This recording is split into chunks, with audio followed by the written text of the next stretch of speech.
Welcome back to another episode of Infidelity Tales Lab. We're thankful for your continued viewership. Before we begin, tell us, where in the world are you watching from? We love knowing our global reach.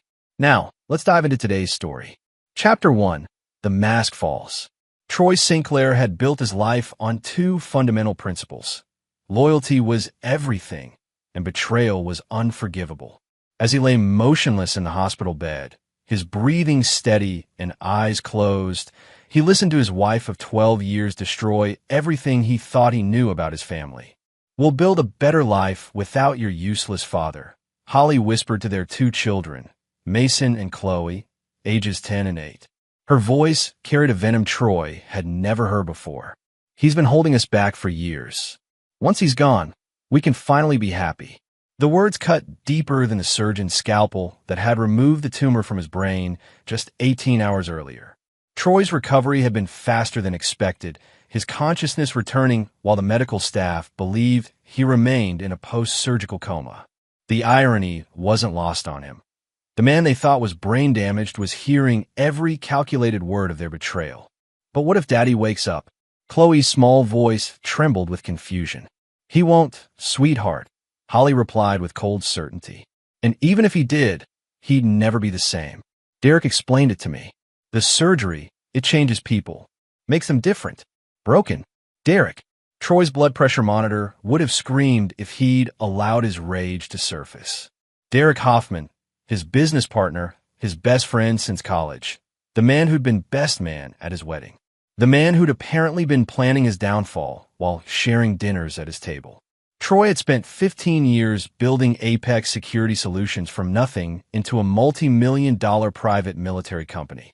What his family didn't know, what nobody except a select few knew, was that Troy Sinclair wasn't his real name. Before Apex, before Holly, before the suburban life in Denver, he'd been Troy Kellerman, a covert operative for a government agency that officially didn't exist. His retirement had been part of an elaborate cover, his marriage and family initially intended as deep cover that had evolved into something he thought was real. The conversation continued as Holly outlined their escape plan. Derek had already moved money from the business accounts. They'd leave tonight while Troy was unconscious, drive to Derek's cabin in Montana, then disappear entirely. The life insurance would eventually pay out, especially with Derek's testimony about Troy's deteriorating mental state following the surgery. "Mason, help your sister pack only the essentials," Holly instructed. "We can't take much, but Derek says we won't need anything from our old life." Troy heard his 10-year-old son, the boy he'd taught to ride a bike, to throw a fastball, to stand up to bullies, respond with enthusiasm that shattered what remained of his heart. "Cool. This is like the spy movies you and Derek watch. Are we really going to disappear forever?" "Forever and always, baby. No more worrying about your father's mood swings or his boring security work. Derek's going to teach you real skills, hunting, fishing, survival stuff." As their footsteps faded down the hospital corridor, Troy opened his eyes for the first time since his surgery. The private room was dimly lit, machines humming softly around him. But his mind was crystal clear, sharper than it had been in years. The tumor that had been causing his headaches and occasional memory lapses was gone, and with it, any illusion about the people he'd trusted most. Nurse Patricia Kowalski entered for her evening rounds, a seasoned woman in her 50s who'd worked intensive care for 20 years.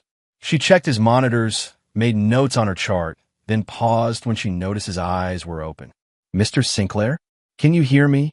Troy studied her face, noting the slight recognition in her eyes. Something told him she knew more than she was letting on. "How long?" he asked, his voice hoarse but clear. Patricia glanced toward the door, then leaned closer. "Your surgery was yesterday. Your family, they left about an hour ago. Packed bags." She hesitated, then added quietly, "I know who you really are, Troy. My brother was Daniel Kowalski, Danny Kaye from the Sarajevo operation." Danny Kaye. Troy remembered him, a communications specialist who died saving their entire team when an extraction went sideways. Patricia's resemblance to her brother was subtle but unmistakable once she'd pointed out. "Danny saved my life," Troy said simply. He talked about you before that last mission. Said if anything happened to him, Troy Kellerman was the only man in the world he'd trust to watch over his family. She pulled out her phone, showing him a news alert. This went live 20 minutes ago. The headline read, Apex Security CEO Troy Sinclair awakens from surgery. Makes full recovery. Below was a photo of Troy from last year's security conference. I took the liberty of contacting Channel 7, Patricia explained. Told them the tumor removal was successful and you were awake and coherent. They're calling it a miracle recovery. She smiled grimly. I figured if people were planning to disappear, they should know you're not as helpless as they think. Troy's phone, which sat on the bedside table, began buzzing incessantly. 63 missed calls and counting, all from Holly's number. He could imagine her panic. Their carefully planned escape had just become infinitely more complicated. Patricia, Troy said, sitting up with surprising ease, I need you to do something for me. Tell the doctors I'm insisting on being discharged tonight. Medical advice be damned. That's not advisable. You just had brain surgery. I've had worse. Troy's voice carried the authority of a man accustomed to life or death decisions. And I have some family matters to attend to. As Patricia reluctantly agreed to speak with the attending physician, Troy stared out the window at the Denver skyline. Somewhere out there, 3 people who'd shared his name and his table were learning that their victim wasn't nearly as helpless as they'd assumed. They'd made one critical error in their planning. They'd forgotten that before Troy Sinclair, the businessman, existed, Troy Kellerman, the operative, had survived situations that would break ordinary men. And Troy Kellerman never forgave betrayal. The hunt was about to begin. Chapter 2. The Wolf Remembers. The discharge process took 4 hours of arguing with doctors, signing liability waivers, and convincing medical staff that Troy's insistence on leaving was born of sound mind rather than post-surgical confusion. By midnight, he was walking out of Denver General with a clean bill of health and a prescription for pain medication he had no intention of taking. His first stop was the Apex Security offices in downtown Denver. The building was dark except for emergency lighting, but Troy had access codes that Derek didn't know existed. He made his way to the executive floor, past the awards and commendations that decorated the walls. Photographs of him and Derek receiving contract from Fortune 500 companies, government agencies, and private entities that needed protection services. In his private office, Troy accessed a hidden safe behind a false panel. Inside were items from his previous life, encrypted phones, identity documents, and most importantly, contact information for people who'd moved mountains when Troy Kellerman asked them to. He powered up a secure satellite phone and dialed a number he hadn't used in 5 years. Mongoose, came the gravelly voice on the other end. It's Phantom, Troy replied, using his old call sign. I need a favor. A long pause. Jesus, Troy. Heard you went soft. Wife, kids, the whole suburban nightmare. Nightmare's accurate. I need full surveillance on 3 targets, immediate deployment. And I need the Morrison cabin in Montana monitored. Morrison cabin. That's the off-grid place near Glacier National Park?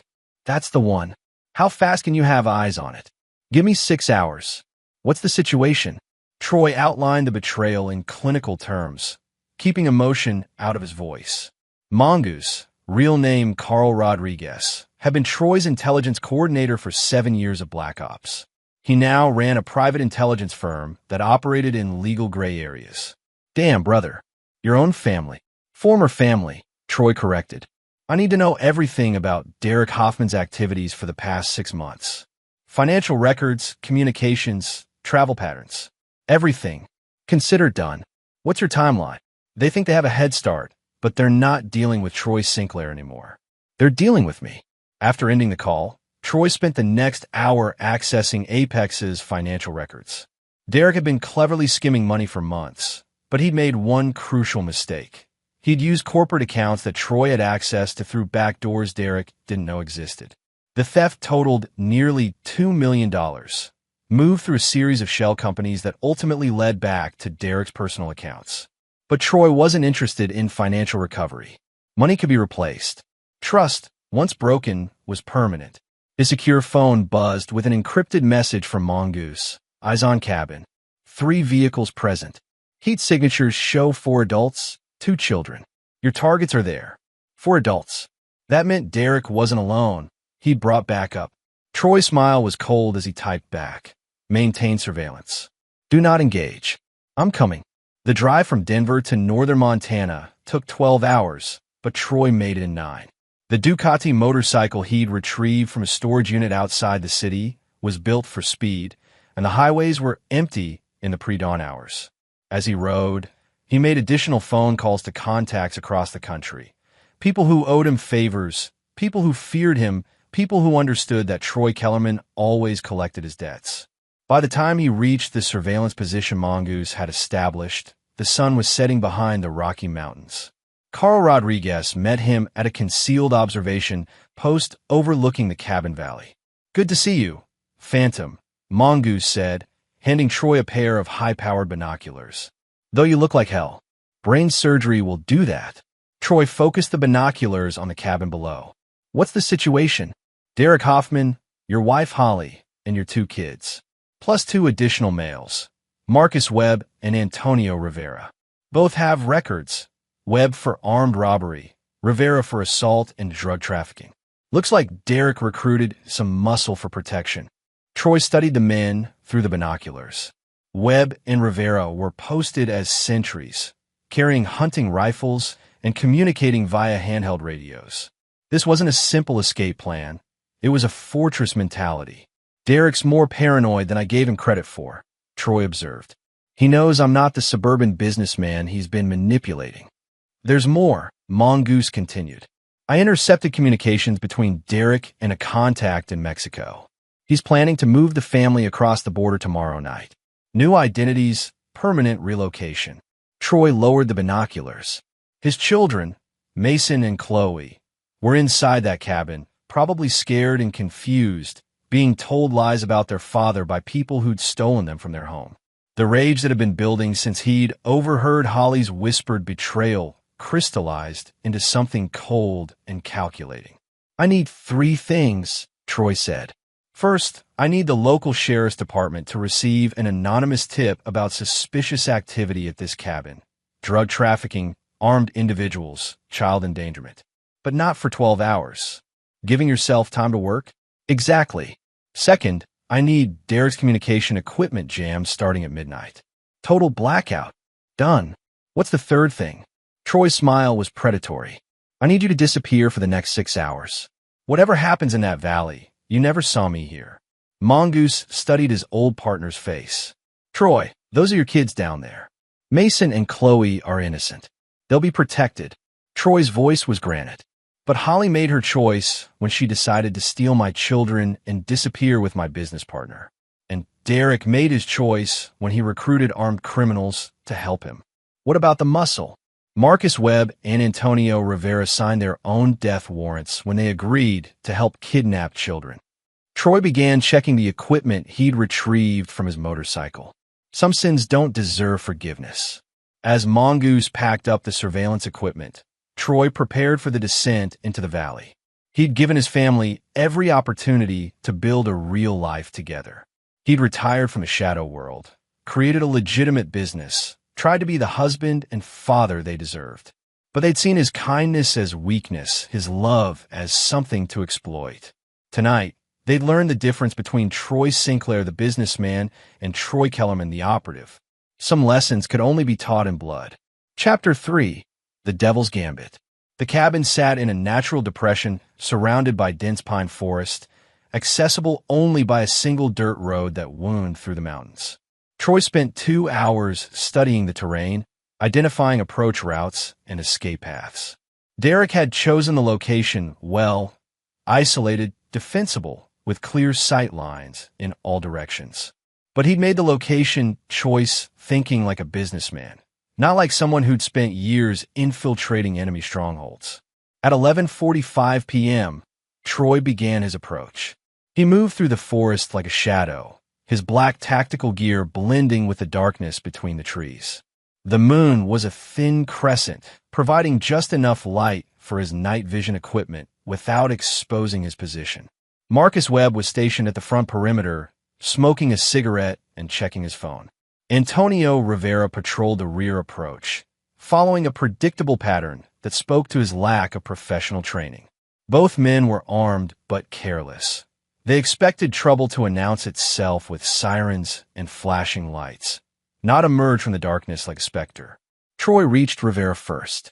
The man was 20 yards from the cabin's rear entrance, rifle slung casually over his shoulder as he paused to light a cigarette.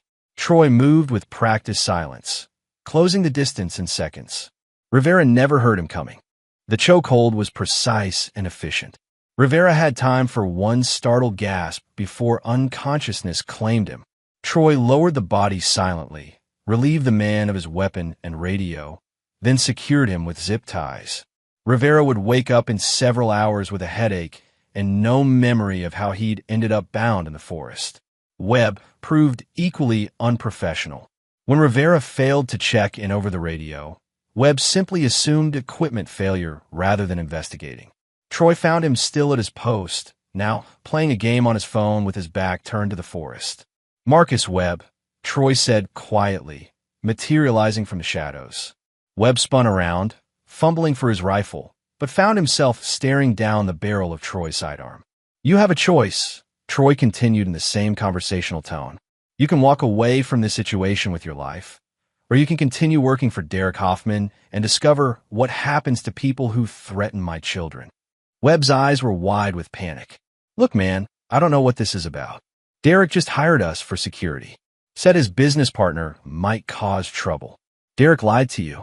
This isn't about business." Troy stepped closer, and Webb could see the cold certainty in his eyes. "He kidnapped my children and stole my wife. You're helping him do it. I didn't know about kids. Derek said it was a custody dispute, that you were dangerous." "I am dangerous," Troy confirmed. "Extremely dangerous. But not to children and not to people who walk away when they realize they're on the wrong side." Webb dropped his rifle and raised his hands. "I'm gone, man. I never saw you. Smart choice. Start walking toward the road. Don't look back. Don't contact Derek. Don't stop until you reach civilization." Troy's voice carried absolute authority. "If I see you again, the conversation will be much shorter." Webb stumbled toward the dirt road, disappearing into the darkness. Troy watched him go, then moved toward the cabin. Through the windows, he could see warm light and movement. His family gathered around Derek like he was their savior instead of their captor.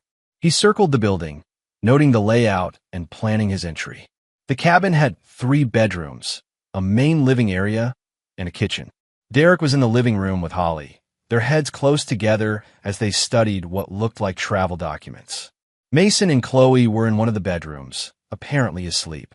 Troy's secure phone vibrated with a message from Mongoose. Sheriff Department received anonymous tip. Response team dispatched. ETA 40 minutes. Perfect timing. Troy needed 30 minutes to have the conversations that would determine how this situation ended. He approached the cabin's front door and knocked. 3 sharp raps that echoed through the mountain silence. "Webb," Derek's voice called from inside. "Rivera? Everything okay out there?" Troy knocked again, same pattern. Footsteps approached the door. Derek's shadow appeared in the window as he peered outside, then moved away. "Ollie, something's wrong. Webb and Rivera aren't answering their radios, and now someone's at the door." "Maybe they went into town," Holly suggested, but her voice carried tension. Derek was smarter than his hired muscle. He approached the door with his weapon drawn, using the peephole to scan the front porch. Finding it empty, he hesitated. Troy had positioned himself against the wall beside the door, invisible from the peephole's view. "I know you're out there," Derek called through the door. "Identify yourself." "Hello, partner," Troy replied calmly. "I think we need to talk." The silence that followed was deafening. Troy could hear Holly's sharp intake of breath, then rapid footsteps as she presumably ran to check on the children. "Troy," Derek's voice was tight with disbelief. "You're supposed to be in the hospital. Miraculous recovery. The doctors are calling it a medical breakthrough." Troy's tone remained conversational. "I saw the news report myself." Channel 7 was very thorough.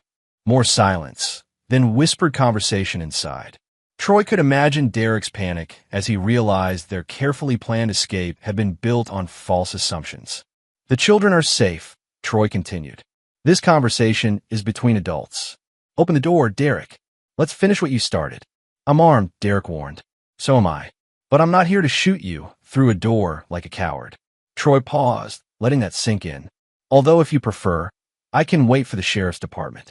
They'll be here in about 30 minutes, responding to reports of armed individuals and possible child endangerment. The door opened slowly. Derek stood in the entrance, pistol in hand, but not directly aimed at Troy. His face was pale, eyes darting between Troy and the forest beyond. Where are Webb and Rivera? Rivera is taking a nap in the woods. Webb decided this wasn't his fight and left. Troy stepped into the doorway, forcing Derek to back into the cabin. Smart man. Unlike some people, he recognized a losing position when he saw one. Holly appeared from the bedroom hallway, her face a mask of fury and fear. You were supposed to be brain damaged, incapacitated. Sorry to disappoint you. Troy's eyes moved between his wife and his former business partner. Though I have to admit, discovering your little conspiracy was quite educational. 12 years of marriage, and I never knew you were such a talented actress. You were suffocating us, Holly snapped. Your paranoia, your control, your boring life. Derek showed me what we could have together. What you could have with $2 million of my money, Troy corrected. Let's not romanticize theft and betrayal. Derek's gun hand was shaking slightly. Look, Troy, we can work this out. The money can be returned. We'll call it a misunderstanding. Troy laughed, a sound devoid of humor. A misunderstanding? You stole my children, Derek. You convinced my wife to abandon our marriage, and you recruited armed criminals to help you disappear with everything I built. His voice grew colder. There's no misunderstanding here. This is betrayal, plain and simple. The kids don't have to be part of this, Holly said desperately. They're asleep. We can settle this quietly. You made them part of this when you whispered poison in their ears beside my hospital bed, Troy replied. When you told them their father was useless and they'd be better off without him. Holly's face crumpled with the realization that Troy had heard everything. But you're right about one thing, Troy continued. The children don't need to see what happens next. So here's what's going to occur. You're going to wake Mason and Chloe and tell them there's been a change of plans. You're going to explain that Daddy recovered faster than expected and wants to take them home. And then what? Derek asked. Troy's smile was arctic. Then you and I are going to have a much longer conversation about the consequences of betrayal. Without witnesses. Outside, the distant sound of sirens began to echo through the mountain valleys. The sheriff's department was ahead of schedule. Time's running out, Troy observed. Make your choice, Holly. Wake the children and send them to me, or explain to law enforcement why you're holding them in a cabin with armed criminals while their father recovers from brain surgery. Holly looked between Troy and Derek, her face reflecting the collapse of all her carefully laid plans. Derek, she whispered, what do we do? Derek's response would determine whether the next few minutes ended in surrender or violence. And Troy was prepared for either outcome. Chapter 4. Blood and Reckoning. The sirens were less than 5 minutes away when Holly finally moved toward the bedroom where Mason and Chloe slept. Her hand shook as she reached for the door handle, then stopped. No, she said, turning back to face Troy. I won't let you manipulate them. They're better off without you. Derek raised his pistol, pointing it directly at Troy's chest. She's right. You're the problem, Troy. You always have been. Controlling, paranoid, living in the past. We're giving those kids a future you never could. Troy studied both of them with the detached analysis he'd once applied to enemy combatants. So this is your choice? You'd rather face kidnapping charges than admit you made a mistake. The only mistake was not doing this sooner, Holly spat. You're a dinosaur, Troy. Your military background, your precious security business, it's all just glorified violence. Mason and Chloe deserve better. You're absolutely right, Troy said calmly. They do deserve better. Better than a mother who abandons her family for money and a stepfather who steals from his best friend. The bedroom door opened, and Mason appeared, rubbing his eyes. Mom? What's happening? Why are there sirens? Holly moved quickly to intercept him, but Troy's voice carried across the room with paternal authority. Mason, come here, son. The 10-year-old looked confused, glancing between his parents. Dad? Mom said you were sick, that you might not wake up. I'm fine, buddy.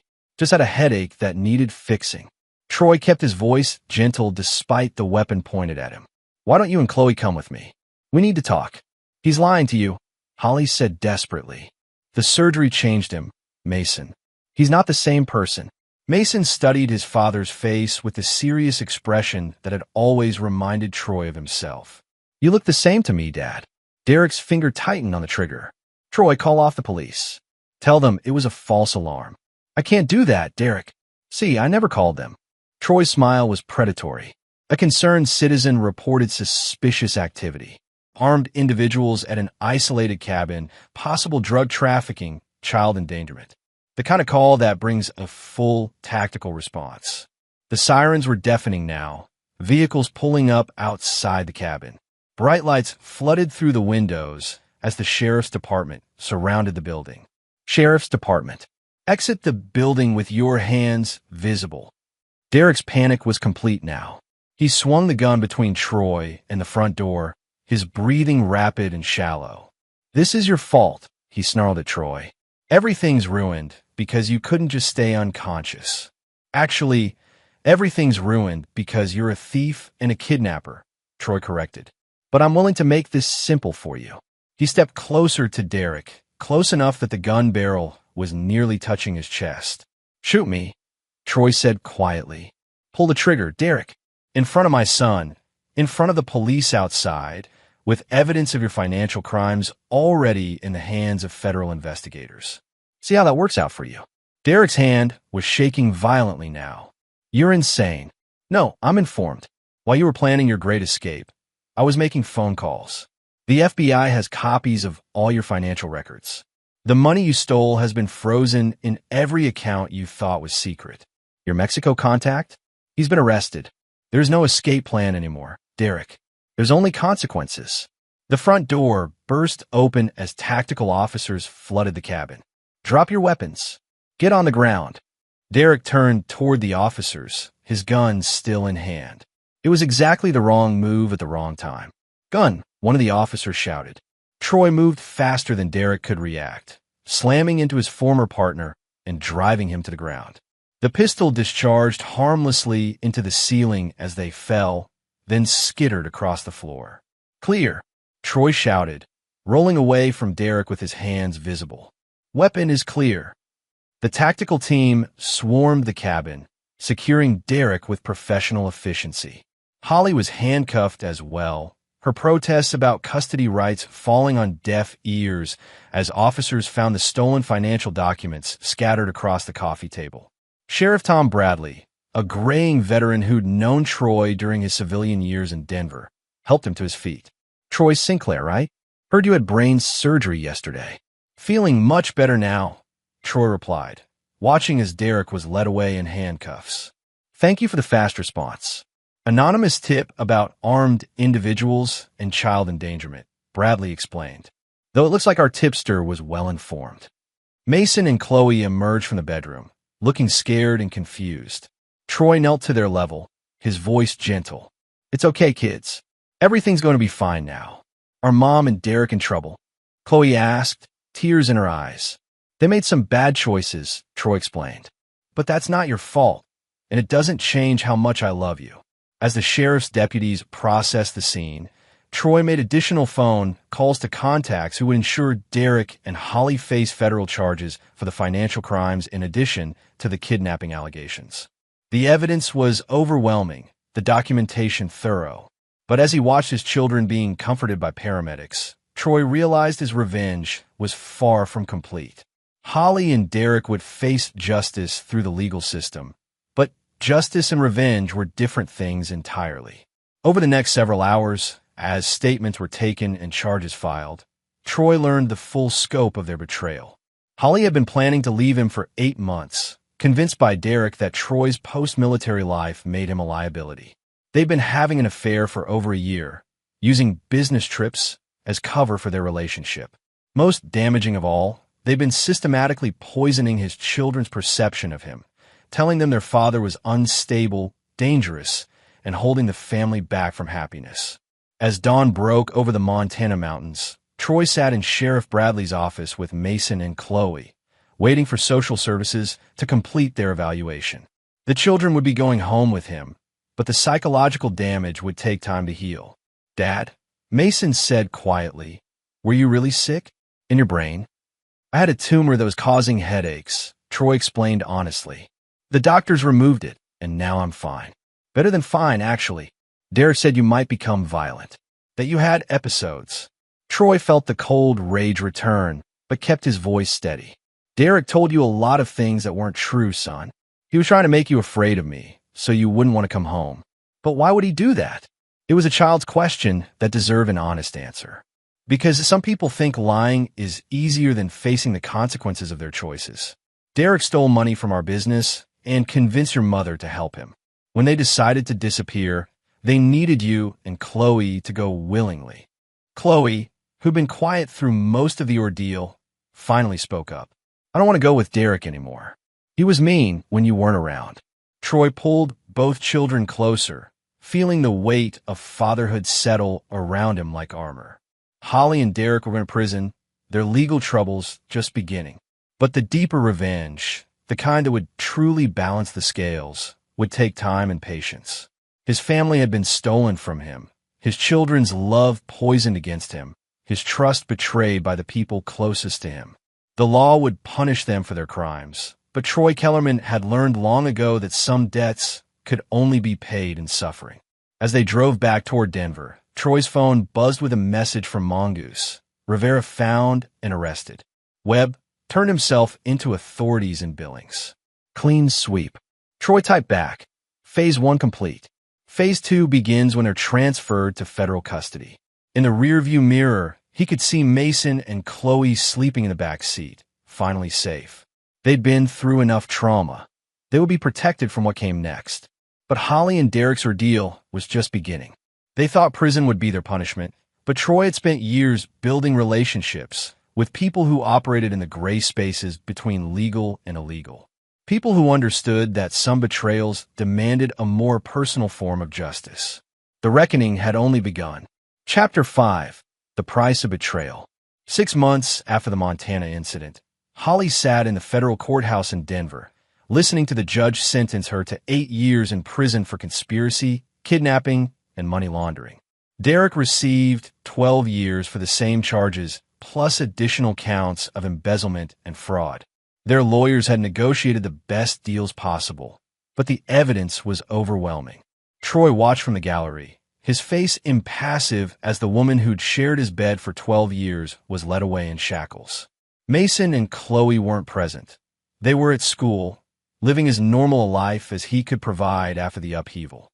They'd been in therapy for months, slowly understanding that their mother's version of events hadn't been truthful. Outside the courthouse, Derek's lawyer approached Troy with an offer. "Mr. Sinclair, my client would like to speak with you. He's hoping to make amends, perhaps work out some kind of restitution arrangement." Troy studied the lawyer with cold eyes. "Restitution? The financial damages to your company.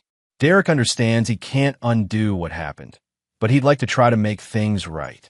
Set up the meeting," Troy replied after a moment. "Tomorrow, 2 p.m., at the Federal Detention Center." The lawyer seemed relieved. "Thank you. Derek will be grateful for the opportunity." Troy said nothing. Gratitude was the last thing Derek would feel when he learned what Troy had planned for him. The next day, Troy sat across from Derek in the detention center's visiting room. His former partner looked haggard, the stress of imprisonment already taking its toll. Dark circles under his eyes, weight loss, the nervous tics of a man realizing his life was effectively over. "Troy, thank you for coming," Derek began. "I know what I did was unforgivable, but I want you to know I regret everything. The money, Holly, the kids. I got caught up in something I should have walked away from." "Tell me about the regret," Troy said conversationally. "When did it start? When you were stealing from me? When you were sleeping with my wife? Or when you convinced my children their father was dangerous?" Derek flinched at each question. "I know you hate me. I deserve that. But I'm hoping we can find a way forward. Some kind of arrangement that helps repair the damage." "You're right," Troy agreed. "We do need an arrangement, but not the kind you're thinking." He leaned forward, his voice dropping to barely above a whisper. "Derek, Do you remember our conversation about my military background? How I always kept the details vague. Derek nodded uncertainly. I wasn't just military. I was something much more specialized. I worked for people who don't officially exist, doing things that never happened, in places that aren't on any map. Troy's smile was arctic. For 15 years, I eliminated problems that couldn't be solved through conventional means. The color drained from Derek's face. When I retired, I thought I was done with that life. I built Apex, married Holly, had children. I tried to be a normal person. Troy paused, studying Derek's growing terror. But you brought that other person back, Derek. You reminded me who I really am. Troy, please. I'm going to prison. I'll lose everything. Isn't that enough? Prison. Troy laughed softly. Derek, prison is the least of your concerns. You see, I've spent the last 6 months making phone calls to old friends. People who work in federal corrections. People who have influence with certain inmate populations. Derek's breathing became rapid and shallow. Franklin Correctional, where you're being transferred next week, has an interesting demographic, Troy continued. 40% of the inmates have children. Many of them are fathers who lost custody because of their crimes. They have very strong feelings about men who kidnap children from their families. You can't do this, Derek whispered. I'm not doing anything. I'm simply sharing information. Your name, your crimes, your cell assignment. What happens after that is entirely up to them. Troy stood to leave. Although, I should mention, I've also arranged for copies of your financial records to be distributed. The inmates will know exactly how much money you stole from your best friend's family. Derek lurched to his feet, desperation in his voice. Troy, I'll pay it all back. Every penny. I'll sign over everything I own. You don't own anything anymore, Troy replied calmly. Your assets were seized. Your bank account's frozen. Your life insurance policy canceled. Even if you survive your sentence, you'll be released with nothing but the clothes on your back and the knowledge that every moment of suffering was earned. As Troy walked toward the exit, Derek called after him. What about Holly? She's the mother of your children. Troy stopped but didn't turn around.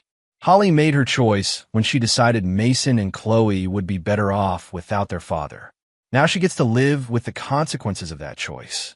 The Federal Women's Correctional Facility where Holly was serving her sentence was a different kind of hell. Troy had made different arrangements for her, knowing that physical violence wasn't the appropriate punishment for her betrayal. Instead, he'd arranged for something far more psychologically devastating. Through contacts in the federal system, Troy ensured that Holly was assigned to work detail in the prison library, where she had access to newspapers and internet for educational purposes. Every day, she would see articles about successful Apex security contracts, photos of Troy receiving business awards, and most importantly, pictures of Mason and Chloe thriving in their new life. The children had indeed flourished once they were away from Holly's manipulation. Mason had joined the school baseball team and was excelling academically. Chloe had discovered a talent for art and was taking advanced placement classes. They spoke of their mother rarely, and when they did, it was with the confused sadness of children trying to understand how someone who claimed to love them could have abandoned them so completely. Troy made sure Holly saw every achievement, every milestone, every moment of happiness her children experienced without her. Each newspaper clipping, each school photo, each report card was a reminder of what she'd thrown away in pursuit of Derek's promises. But the most devastating element of Troy's revenge against Holly was simpler and more cruel than anything else. He told Mason and Chloe the truth. Not immediately, and not in a way that traumatized them further. But as they grew older and asked questions about why their mother had left, Troy answered honestly. He explained how Holly had planned to disappear with Derek, how she'd told them their father was useless, how she'd been willing to steal them away from everything they'd known. The children's reaction was exactly what Troy had expected, not anger, but disappointment. They were old enough to understand betrayal, old enough to recognize that their mother had chosen her own desires over their well-being. That disappointment would last far longer than any physical punishment. 3 years into her sentence, Holly requested a meeting with Troy. He agreed, curious to see how prison had changed her. She looked older, worn down by the reality of institutional life. Her hair was graying, her face lined with stress and regret. "The children won't take my calls," she said without preamble. "I've never prevented them from speaking with you." Troy replied truthfully. "That's their choice. You turned them against me." "No, Holly. You did that yourself when you whispered poison in their ears beside my hospital bed. I simply made sure they understood the truth about what happened." Holly's composure cracked. "Then my children too. I made mistakes, but I love them." "Love?" Troy's voice was incredulous. "You called their father useless. You told them they'd be better off without me. You were willing to steal them away from their home, their school, their friends, their entire lives. That's not love, Holly. That's selfishness. I thought Derek and I could give them a better life. With stolen money and false identities? Running from the law? That was your idea of a better life." Holly had no answer for that. "Here's the truth you need to understand," Troy continued. "Mason and Chloe are happy. They're thriving. They have friends, hobbies, goals for the future. They don't need the woman who abandoned them to disrupt that happiness with requests for forgiveness. So that's it. I serve my sentence and lose my children forever." Troy studied her face, seeing the desperate hope for some sign of mercy, some indication that redemption was possible. "You made your choice, Holly. You chose Derek over your family. You chose money over your children. You chose deception over truth." He stood to leave. "Now you live with those choices. Forever." As he walked away, Holly's sobs echoed through the visiting room. But Troy felt no satisfaction, no sense of closure. Revenge, he'd learned, was a cold dish that left everyone hungry. Still, justice had been served. The people who betrayed him were suffering the consequences of their actions, and his children were safe and loved and free from the poison Holly and Derek had tried to inject into their lives. Some debts could only be paid in suffering, and the debt was far from settled. Chapter 6, The Long Game. 5 years after the Montana incident, Troy stood in the rain outside Franklin Correctional Institution, watching as an ambulance carried Derek Hoffman's body away from the prison. The official cause of death was listed as complications from injuries sustained during an altercation with other inmates. But Troy knew the real story. Derek had survived 3 years of systematic psychological and physical abuse at the hands of inmates who'd been carefully informed about his crimes against children. The violence had escalated slowly, a push here, a threat there, gradually building to more serious assaults. Derek had spent the last 18 months in protective custody, isolated and terrified, barely eating, losing weight and sanity in equal measure. The final confrontation had been inevitable. For inmates, all fathers separated from their own children had cornered Derek in the prison laundry. The beating was thorough and merciless. Derek had died alone on the concrete floor, calling for help that never came. Prison warden Samuel Torres approached Troy in the parking lot, his expression carefully neutral. "Mr. Sinclair, I'm sorry for your loss." Troy studied the man's face, noting the subtle recognition in his eyes. Torres knew exactly who Troy was and what Derek's death meant. "Thank you, Warden. Derek made a lot of enemies with his choices." "Prison can be dangerous for certain types of offenders," Torres agreed. "Child predators, men who commit crimes against families. They don't fare well in general population. I'm sure you did everything you could to protect them. Of course, the resources are always limited." Torres paused, then added quietly, "The inmates responsible for this incident have been identified. They'll face additional charges." Troy nodded. The inmates would be prosecuted, but their sentences would be minimal. They'd killed a child kidnapper, which carried its own form of justice in the prison hierarchy.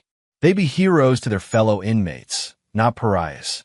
As Troy drove away from the prison, his phone buzzed with a message from Mason, now 15 years old and starting his sophomore year of high school. "Dad, saw the news about Derek. Are you okay?" Troy typed back, "I'm fine, son. Justice was served." "Good. Mom's been trying to call me again. Should I talk to her?" "That's your choice, Mason. You're old enough to decide for yourself." "I don't want to." "Is that wrong?" Troy considered his response carefully. "It's not wrong to protect yourself from people who've hurt you. Family is more than blood, son. It's about loyalty, trust, and love. Real love, not the kind that comes with conditions. The conversation ended there, but Troy felt a deep satisfaction. His children had learned to recognize betrayal and protect themselves from it. They'd grown into strong, independent young people who understood the value of loyalty and the consequences of breaking it. Holly would be released from federal prison in 2 years, but she'd return to a world that had moved on without her. Mason and Chloe had legally changed their last names to Sinclair permanently, cutting the final legal ties to their mother. They made it clear through their lawyers that they wanted no contact with her upon her release. Troy had ensured that Holly's post-prison life would be as difficult as possible. Her criminal record would prevent her from finding meaningful employment. The financial restitution requirements would ensure she remained in debt for decades. Most importantly, she'd lost the thing that mattered most to her, her children's love and respect. But Troy's revenge extended beyond just Holly and Derek. He'd spent 5 years systematically destroying everyone who'd helped them or enabled their betrayal. Marcus Webb, the hired muscle who'd walked away from the Montana cabin, had found his life slowly disintegrating. Employment opportunities disappeared due to anonymous tips about his criminal associations. Landlords refused to rent to him after receiving calls about his dangerous background. He'd been arrested 3 times on trumped-up charges that were eventually dropped, but not before costing him jobs and reputation. Webb had finally fled Denver entirely, moving to a small town in Wyoming where he worked construction and kept his head down. He learned that crossing Troy Sinclair carried consequences that extended far beyond the immediate situation. The lawyers who'd initially helped Derek hide his financial crimes had faced their own reckoning. Anonymous tips to the Colorado Bar Association about ethics violations had resulted in investigations, suspensions, and in one case, disbarment. Their practices had crumbled, their reputations destroyed, their ability to practice law permanently compromised. Even Holly's sister, who'd helped her plan the initial escape, had faced consequences. Her husband's construction company had mysteriously lost several major contracts after anonymous complaints about safety violations and poor workmanship. Their marriage had suffered under the financial strain, ultimately ending in divorce. Troy's philosophy was simple. Betrayal was a contagion that had to be thoroughly eradicated. Anyone who'd helped Holly and Derek, anyone who'd known about their plans and failed to warn him, anyone who'd enabled their actions in any way, they all paid a price. The message was clear throughout Denver's business and social circles. Troy Sinclair was not a man to be crossed. His reputation as someone who never forgot a slight and never forgave betrayal became legendary. People spoke in whispers about what had happened to Derek and the others, warning their friends and colleagues to be careful in their dealings with the Apex Security CEO. But the most profound change was in Troy himself. The suburban businessman persona he'd cultivated for 15 years was gone, replaced by something harder and more calculating.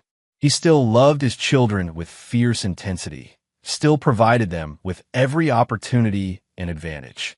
But the naive trust that had allowed Holly and Derek to manipulate him had been burned away completely. Mason and Chloe had inherited more than their father's name.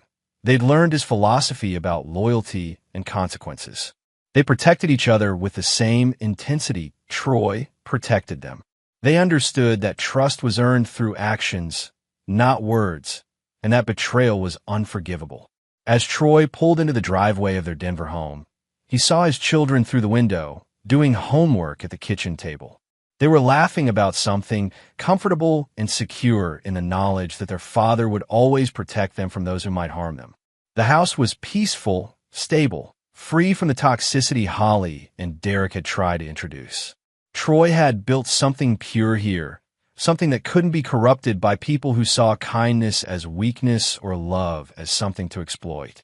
His phone buzzed with another message, this one from Mongoose.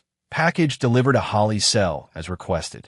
The package contained newspaper clippings from Derek's funeral, attended by no one except a court-appointed chaplain and a single guard. The articles detailed his death, the circumstances that led to it, and the complete absence of anyone willing to mourn his passing. Holly would read those articles and understand that Derek's promises of a better life had led to a lonely death in a prison cell. She'd realized that the man she'd abandoned her family for had died, despised and forgotten, killed by other inmates who saw him as the lowest form of criminal. Most importantly, she'd understand that Troy's revenge was patient, thorough, and complete. Derek was dead. Their co-conspirators had been systematically destroyed, and she would be released into a world that offered her nothing but consequences for her choices. The debt was nearly paid in full. Only one final payment remained, and that would come when Holly walked out of prison to discover that the life she'd thrown away was gone forever, replaced by nothing but regret and isolation. Troy Kellerman had learned long ago that some enemies could only be defeated through total destruction. And Holly Sinclair, soon to be Holly Matthews again, since she'd lost the right to his name, was about to learn the same lesson. Chapter 7. The Final Reckoning. Holly's release from federal prison came on a gray October morning, 3 months earlier than originally scheduled due to good behavior. She stepped through the gates of the women's correctional facility carrying a single bag of possessions and wearing the same clothes she'd been arrested in 7 years earlier. They no longer fit properly. Prison had aged her in ways that went beyond simple time. Troy was waiting for her in the parking lot, leaning against his black BMW with the patience of a predator who knew his prey had nowhere to run. "Hello, Ollie," he said as she approached, his voice carrying the same conversational tone she remembered from their marriage. "Troy." Holly stopped 10 feet away, studying his face for any sign of the man she'd once thought she could manipulate. "I wasn't expecting you. I thought we should talk before you disappear into whatever life you've planned for yourself." Holly glanced around the empty parking lot, noting that they were alone except for the distant figures of guards in the prison towers. The children, Mason and Chloe, are 17 and 15 now. They're at school where they belong, living their lives without worrying about disruptions from people who abandoned them. The words hit Holly like physical blows, but she tried to maintain her composure. "I want to see them. They don't want to see you." Troy's response was matter-of-fact, delivered without cruelty or satisfaction. "They've made that very clear to their lawyers, to the court, and to me. Multiple times. They're minors. You could arrange something if you wanted to. Could I?" Troy tilted his head slightly. "Should I force my children to have contact with someone who called their father useless and try to steal them away from their home? Should I expose them to the woman who chose her boyfriend over their well-being?" Holly's composure began to crack. "I made mistakes, but I'm their mother." "No," Troy corrected gently. "Sarah Williams down in cell block C was a mother. She killed the man who was molesting her daughter and got 15 years for it. Janet Rodriguez in the library was a mother. She embezzled money to pay for her son's cancer treatment. You're a woman who gave birth to 2 children and then abandoned them for money and a man who died alone in a prison cell." The mention of Derek's death hit Holly like a sledgehammer. She'd received the newspaper clippings, had seen the photos of his funeral where no one came to mourn. But hearing Troy reference it so casually drove home the finality of everything she'd lost. "Derek's dead because of you," she whispered. "Derek's dead because he chose to betray the man who trusted him most, steal from that man's business, and kidnap that man's children," Troy replied. "Prison inmates have very specific ideas about justice for men who commit crimes against families. I didn't have to lift a finger." Holly stared at him, seeing something in his eyes that hadn't been there during their marriage. A coldness that spoke of experiences she'd never understood, capabilities she'd never recognized. "Who are you?" she asked. "The man I married would never have." "The man you married was pretending to be someone else," Troy interrupted. "I retired from my real life to build something normal with you and the children. I tried to be the suburban businessman you wanted me to be. But you destroyed that illusion when you chose to see kindness as weakness and love as something to exploit." He stepped closer, and Holly instinctively backed away. "Let me tell you about your new life, Holly. You have $17 in gate money, no credit, no employment history for the past 7 years, and a federal conviction for kidnapping and money laundering. Your sister won't return your calls because helping you destroyed her marriage. Your parents moved to Florida and changed their phone number. The house we shared was sold to pay legal fees and restitution." Holly's face went white as the full scope of her situation became clear. "But here's the beautiful part," Troy continued. "I'm not going to do anything to make your life harder than it already is. I don't need to. You're going to suffer every day for the rest of your life, knowing that you threw away everything that mattered for a fantasy that led to nothing but death and loneliness. The children will graduate high school, go to college, build careers and families of their own.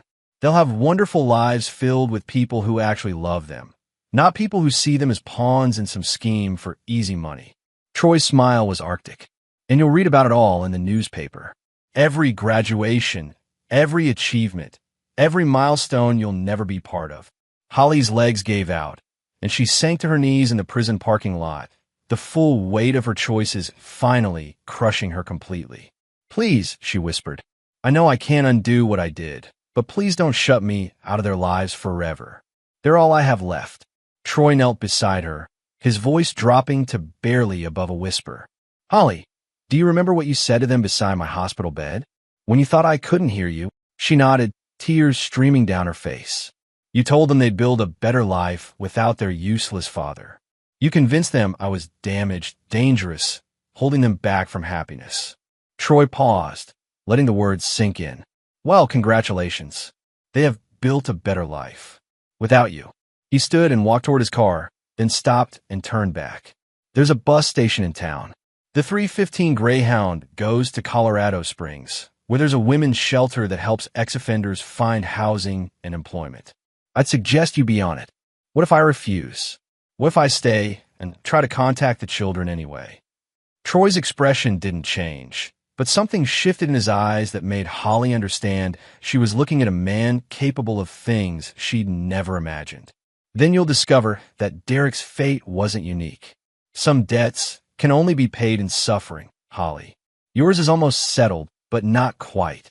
Don't make me add to the balance." As Troy drove away, Holly remained on her knees in a prison parking lot, surrounded by the wreckage of every choice she'd made. The fantasy of a better life with Derek had led to his death and her total isolation. The children she'd thought she was protecting from their father's influence had chosen him completely and rejected her entirely. 7 years in prison had taught her many things, but the most important lesson was this: some mistakes couldn't be undone, some choices couldn't be taken back, and some people never forgave betrayal. Troy Sinclair, or whoever he really was beneath the businessman facade, had proven himself to be exactly what Derek had claimed: dangerous. But not in the way Holly had been led to believe. His danger wasn't rooted in instability or violence. It was rooted in absolute certainty about loyalty and betrayal, and the patience to ensure that consequences were thorough and permanent.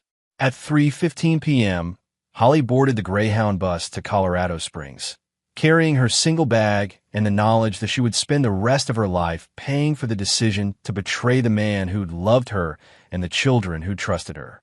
Behind her, in Denver, Mason and Chloe Sinclair came home from school to find their father cooking dinner and helping with homework, the same way he had every day for the past 7 years. They didn't ask about their mother's release because they didn't need to know. That part of their lives was over, buried as completely as Derek Hoffman. Troy had taught them that family was built on loyalty, trust, and unconditional love, not biology, legal documents, or blood relations. They'd learned the lesson well. The debt was finally paid in full. Chapter 8: The Ghost's Legacy. 2 years after Holly's release, Troy stood in the audience of Mason's high school graduation, watching his son deliver the valedictorian speech to a gymnasium full of proud parents and excited teenagers. The young man on the stage bore little resemblance to the confused 10-year-old who'd been caught in the middle of adult betrayals. At 19, he'd skipped a grade due to his academic excellence. Mason had grown into someone who understood the world with uncommon clarity. "Success isn't measured by what you achieve," Mason said from the podium, his voice carrying the confidence Troy recognized from his own youth. "It's measured by how you treat the people who trust you with their loyalty and how you respond when that trust is tested." In the row beside Troy, 17-year-old Chloe recorded her brother's speech on her phone, beaming with pride. She'd grown into a remarkable young woman, artistic, intelligent, fiercely protective of the family unit they'd rebuilt. Like Mason, she'd learned early that trust was earned through actions, not words. Neither child had mentioned their mother in years. Holly had become a cautionary tale in their minds, a reminder of how people could pretend to love you while planning to abandon you. They'd moved beyond anger or sadness about her betrayal. She simply didn't exist in their emotional universe anymore. After the ceremony, Troy found himself approached by several other parents who'd gotten to know him through school events over the years. To them, he was simply a successful businessman who'd raised two exceptional children as a single father after his wife left the family. The truth was more complicated, but truth was often less important than the story people needed to believe. Troy called Rebecca Martinez, whose daughter had been in classes with Chloe. I heard Mason got a full scholarship to MIT. You must be so proud. I am, Troy replied honestly, though I can't take credit for his work ethic. That's all him. Still, raising two kids alone after your divorce, that couldn't have been easy. Troy's smile never wavered. They made it easy. Good kids make everything else manageable. Rebecca had no idea she was talking to a man who'd systematically destroyed everyone who'd betrayed his family, who'd orchestrated the death of his former business partner, who'd ensured his ex-wife would live the rest of her life in isolation and regret. To her, Troy Sinclair was just another dedicated father navigating life after his marriage ended. The carefully constructed facade had served its purpose. Troy's reputation in Denver was that of a man who'd overcome personal tragedy to build something better for his children. Apex Security Solutions had grown into one of the most successful firms in the region, its clients drawn to Troy's reputation for absolute reliability and discretion. What they didn't know was that Troy's definition of discretion extended far beyond simple business confidentiality. He'd learned to compartmentalize his life with surgical precision. The father and businessman existing in full view of the world, while the operative who'd eliminated threats to his family remained hidden in the shadows. That evening, as they celebrated Mason's graduation at his favorite restaurant, Troy watched his children interact with the easy affection of siblings who'd survived something together. They developed their own code of loyalty, their own understanding of what family meant when stripped of its illusions. "Dad," Chloe said during dessert, "Mason and I were talking about something." "Oh," Troy raised an eyebrow. "Should I be worried?" "We want to legally change our names again," Mason explained. "Not our last name. We're keeping Sinclair, but our middle names." Troy waited, curious about where this was heading.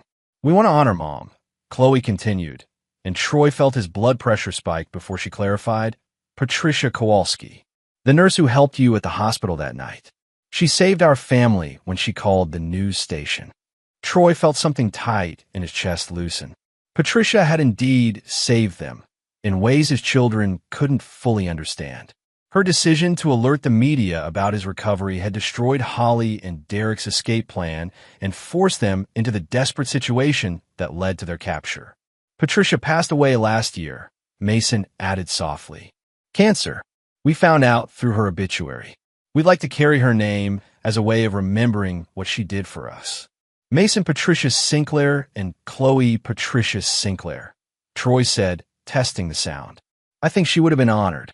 The conversation moved on to other topics: Chloe's upcoming senior year, Mason's plans for MIT, the family vacation they'd take before he left for college. Normal family discussions that had taken years to feel natural again. Later that night, after the children were asleep, Troy sat in his study looking at the only photograph he kept from his previous life. It showed his old unit during a mission briefing in a place that didn't appear on any map. Young faces, hardened by experiences that couldn't be shared with civilians, bound together by loyalty that transcended blood relations. Most of those men were dead now, killed in operations that never happened or in the violent transitions that followed their return to civilian life. But they'd understood something that most people never learned. Family wasn't about biology or legal documents. It was about choosing to stand with someone regardless of the cost. Troy had tried to teach that lesson to Holly and Derek through patience and trust. When they'd rejected it, he'd taught them through consequences that would follow them to their graves. The lesson had taken, though not in the way he'd originally hoped. His phone buzzed with a text message from an unknown number. Tomorrow marks 7 years. Thank you for the lesson. Holly. Somehow she'd gotten access to a phone and his number, reaching out on the anniversary of her betrayal. Troy stared at the message for a long moment, then deleted it without responding. She no longer existed in his world. Acknowledging her attempt at contact would only validate her hope for some form of redemption. There was no redemption for betrayal. There was only acceptance of consequences. The next morning brought news that would have seemed like coincidence to anyone who didn't know Troy's true capabilities. Holly Matthews, her maiden name resumed after losing the right to his, had been found dead in her studio apartment in Colorado Springs. The cause was listed as apparent suicide, a deliberate overdose of pain medication she'd been prescribed for chronic back problems developed during her prison years. Troy read the brief newspaper article with the same emotional detachment he'd once applied to mission reports. Holly had finally accepted that her debt could only be paid through the ultimate sacrifice. Her death was neither tragic nor satisfying. It was simply the final calculation in an equation that had been building toward this conclusion for 7 years. Mason and Chloe would never know about their mother's death. As far as they were concerned, Holly had disappeared from their lives completely when she chose Derek over their family. Learning about her suicide wouldn't provide closure or peace. It would only create unnecessary pain. Instead, they would remember Patricia Kowalski, the nurse who'd saved their family, with a single phone call. They would carry her name and her memory as a reminder that sometimes strangers showed more loyalty and courage than blood relatives. That afternoon, Troy made a phone call to a contact in Colorado Springs who would ensure Holly's burial was handled with minimal fanfare. No obituary, no memorial service, no notification to surviving family members who'd already moved on with their lives. She would disappear from the world as completely as she tried to disappear from his life 7 years earlier. The symmetry was perfect, the debt finally balanced. Derek had died despised and alone in a prison cell. Holly had died isolated and forgotten in a shabby apartment. The people who'd helped them had faced their own consequences, their lives systematically dismantled by the same patience and precision they'd underestimated in Troy. Only Mason and Chloe remained, and they were thriving. They'd learned the lessons Troy had tried to teach through love and were now strong enough to teach those lessons to others. The family he'd built from the ashes of betrayal was unbreakable, forged in fire and tempered by truth. Troy Kellerman was finally at peace. The suburban businessman facade was no longer necessary. His children knew who he really was and loved him completely. The operative who'd eliminated threats with surgical precision could rest, his mission accomplished. Some debts could only be paid in blood, but others could be paid in suffering, isolation, and the slow realization that every choice carried consequences.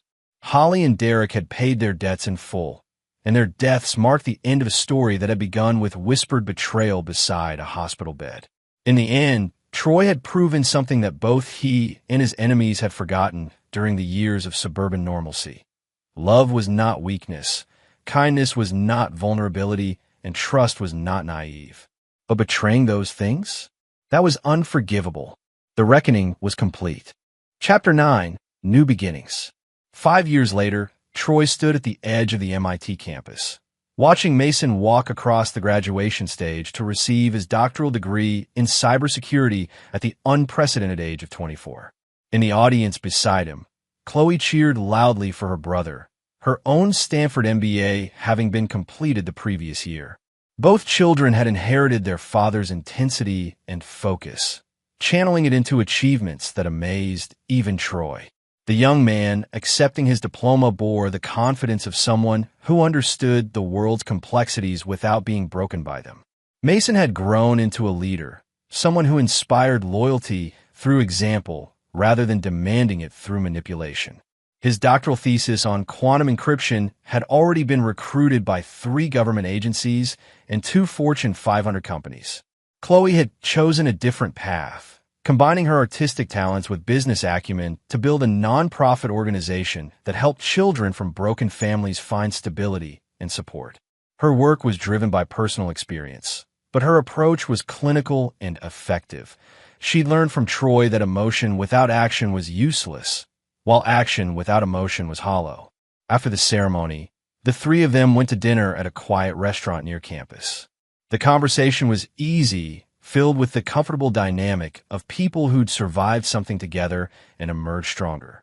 "Dad," Mason said during dessert, "Chloe and I have something to tell you." Troy raised an eyebrow, recognizing the tone that usually preceded important announcements. "We've both been recruited for something interesting," Chloe continued. "A government program that identifies individuals with specific skill sets and family backgrounds." Troy felt his blood pressure spike slightly. "What kind of program?" "The kind where they know exactly who you really were before you became Troy Sinclair," Mason said quietly. "They know about Troy Kellerman, the operations that never happened, the people who officially don't exist. They also know how you handled the situation with Mom and Derek," Chloe added. "Not the official version, but the real story. What you did to protect us, how you eliminated the threats to our family." Troy studied both of his children, seeing something in their eyes that reminded him of his old unit. The look of people who'd been offered a chance to serve something larger than themselves. "They want to recruit you," he said. "It wasn't a question. They want to recruit all of us," Mason corrected. "A family unit with complementary skills. You with field experience and operational planning, me with cybersecurity and intelligence analysis, Chloe with psychological profiling and organizational management." "The Sinclair Group," Chloe said with a slight smile. "That's what they're calling it. A specialized team that handles situations requiring discretion." Troy leaned back in his chair, processing the implications. He'd spent years building a normal life for his children, only to discover they'd inherited more than his name. They'd inherited his calling. "You understand what this means?" he asked. "The life you'd be choosing? The things you might have to do." "We understand," Mason replied. "We've watched you balance two worlds for our entire lives. We've seen what happens when loyalty is betrayed and what it costs to protect the people you love. We've also seen what happens when good people do nothing because it's easier than doing what's right," Chloe added. "You taught us that some debts can only be paid through action, not good intentions." Troy thought about the years he'd spent trying to give them normal lives, only to realize that normal was overrated when it came at the cost of purpose. His children had grown up understanding that the world contained predators who preyed on the innocent, and that someone had to stand between them. "What about your current lives?" "Mason, you have job offers from every major tech company. Chloe, your nonprofit is making real impact." "The nonprofit will continue," Chloe said, "but it will have better funding and resources when it's backed by people who understand the mission. And cybersecurity threats don't respect corporate boundaries," Mason added. "The skills are transferable, but the impact could be much larger." Troy smiled, seeing the echoes of his younger self in their certainty. They'd found their calling the same way he had, through understanding that some people would always choose to hurt others, and that choice created an obligation for those capable of stopping them. "All right," he said finally, "but we do this as a family. We protect each other, we trust each other completely, and we never forget that loyalty is everything." "Agreed," both children said simultaneously. That night, in his hotel room, Troy made a phone call to a number he hadn't used in over a decade. "Mongoose," came the familiar voice. "It's Phantom. I'm back." A long pause. "Thought you were done with this life." "I try to be, but apparently, this life isn't done with me." "What changed?" Troy looked out the window at the MIT campus where his son had just graduated, thinking about the young woman who was already changing the world through her work with broken families. "My children grew up," he said simply, "and they chose to follow the path I try to protect them from. Good kids, the best. They understand what loyalty means, what betrayal costs, and what it takes to protect the people who can't protect themselves. Sounds like they learned from the right teacher." Troy thought about Holly and Derek, about the 7 years it had taken to balance the scales for their betrayal. He thought about Patricia Kowalski, who'd save his family with a single phone call. He thought about the difference between people who chose themselves over others and people who chose service over safety. "We start next month," Troy said. "Three-person team. Family unit." "The Sinclairs ride again?" "The Sinclairs ride for the first time," Troy corrected. Everything before this was just preparation. As he ended the call, Troy felt something he hadn't experienced in years. Anticipation for the future rather than satisfaction with the past. His children had chosen to become the people he'd always hoped they could be, not despite their experiences with betrayal and consequences, but because of them. They'd learned that the world was full of people like Holly and Derek, individuals who saw kindness as weakness and trust as something to exploit. But they'd also learned that such people could be stopped by those willing to pay the price for stopping them. The next morning, the three of them flew back to Denver together, discussing plans for the transition and a new life they'd build around their shared mission. As the plane lifted off from Boston, Troy looked down at the city where his son had just completed his education and realized that this was what victory actually looked like. Not the destruction of enemies, but the creation of something better from the ashes of their defeat. Mason and Chloe Patricia Sinclair would carry more than Patricia Kowalski's name into their new lives. They'd carry her example of choosing to help strangers, her willingness to take risks for people she barely knew, her understanding that sometimes the right thing to do was also the dangerous thing to do. Some debts could only be paid in suffering, but others could be paid in service. Troy had paid his debt to his children by protecting them from those who would harm them. Now his children would pay their debt to the world by protecting others who couldn't protect themselves. The circle was complete, the legacy secured. The Sinclair name would stand for loyalty, justice, and the absolute certainty that betrayal carried consequences. In the end, that was all any parent could hope for. Children who understood the difference between right and wrong, and who had the courage to act on that understanding regardless of the cost. Troy Kellerman was finally at peace. Troy Sinclair was ready for war. The family that hunted together stayed together, and they would never stop hunting. And there you have it. Another story comes to an end. What did you think? I'd love to hear your thoughts in the comments below. If you enjoy this story, consider joining our community by subscribing. It means the world to us. For more stories like this one, check out the recommended videos on screen. And I'll see you there. Subscribe to Infidelity Tales Lab for more stories. Now let's begin this one. Chapter 1. Second Chances. Elliot Roman had learned to live with disappointment. At 36, the former crisis negotiator turned corporate consultant had weathered enough storms to know that life rarely delivered what you expected.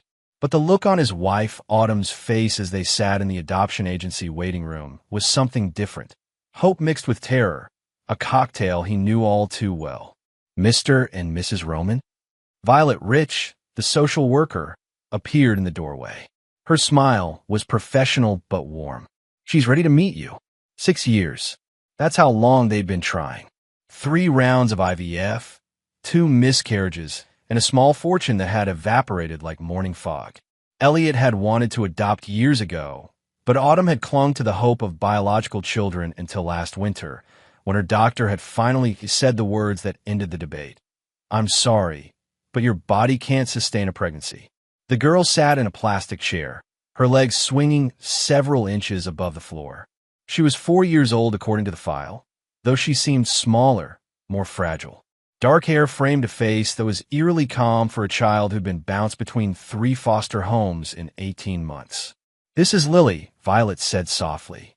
"Lily, these are the people I told you about." Elliot crouched down to the girl's eye level, something he'd learned during his negotiator days. Never tower over someone vulnerable. "Hi, Lily. I'm Elliot. You can call me Elle if you want. This is Autumn." The girl studied him with eyes that seemed older than they should be. "Do you have a dog?" "Not yet," Elliot said. "But we could get one. Do you like dogs?" "I like German Shepherds. They're smart and loyal." Autumn laughed, a sound Elliot hadn't heard enough of lately. "That's very specific for someone your age."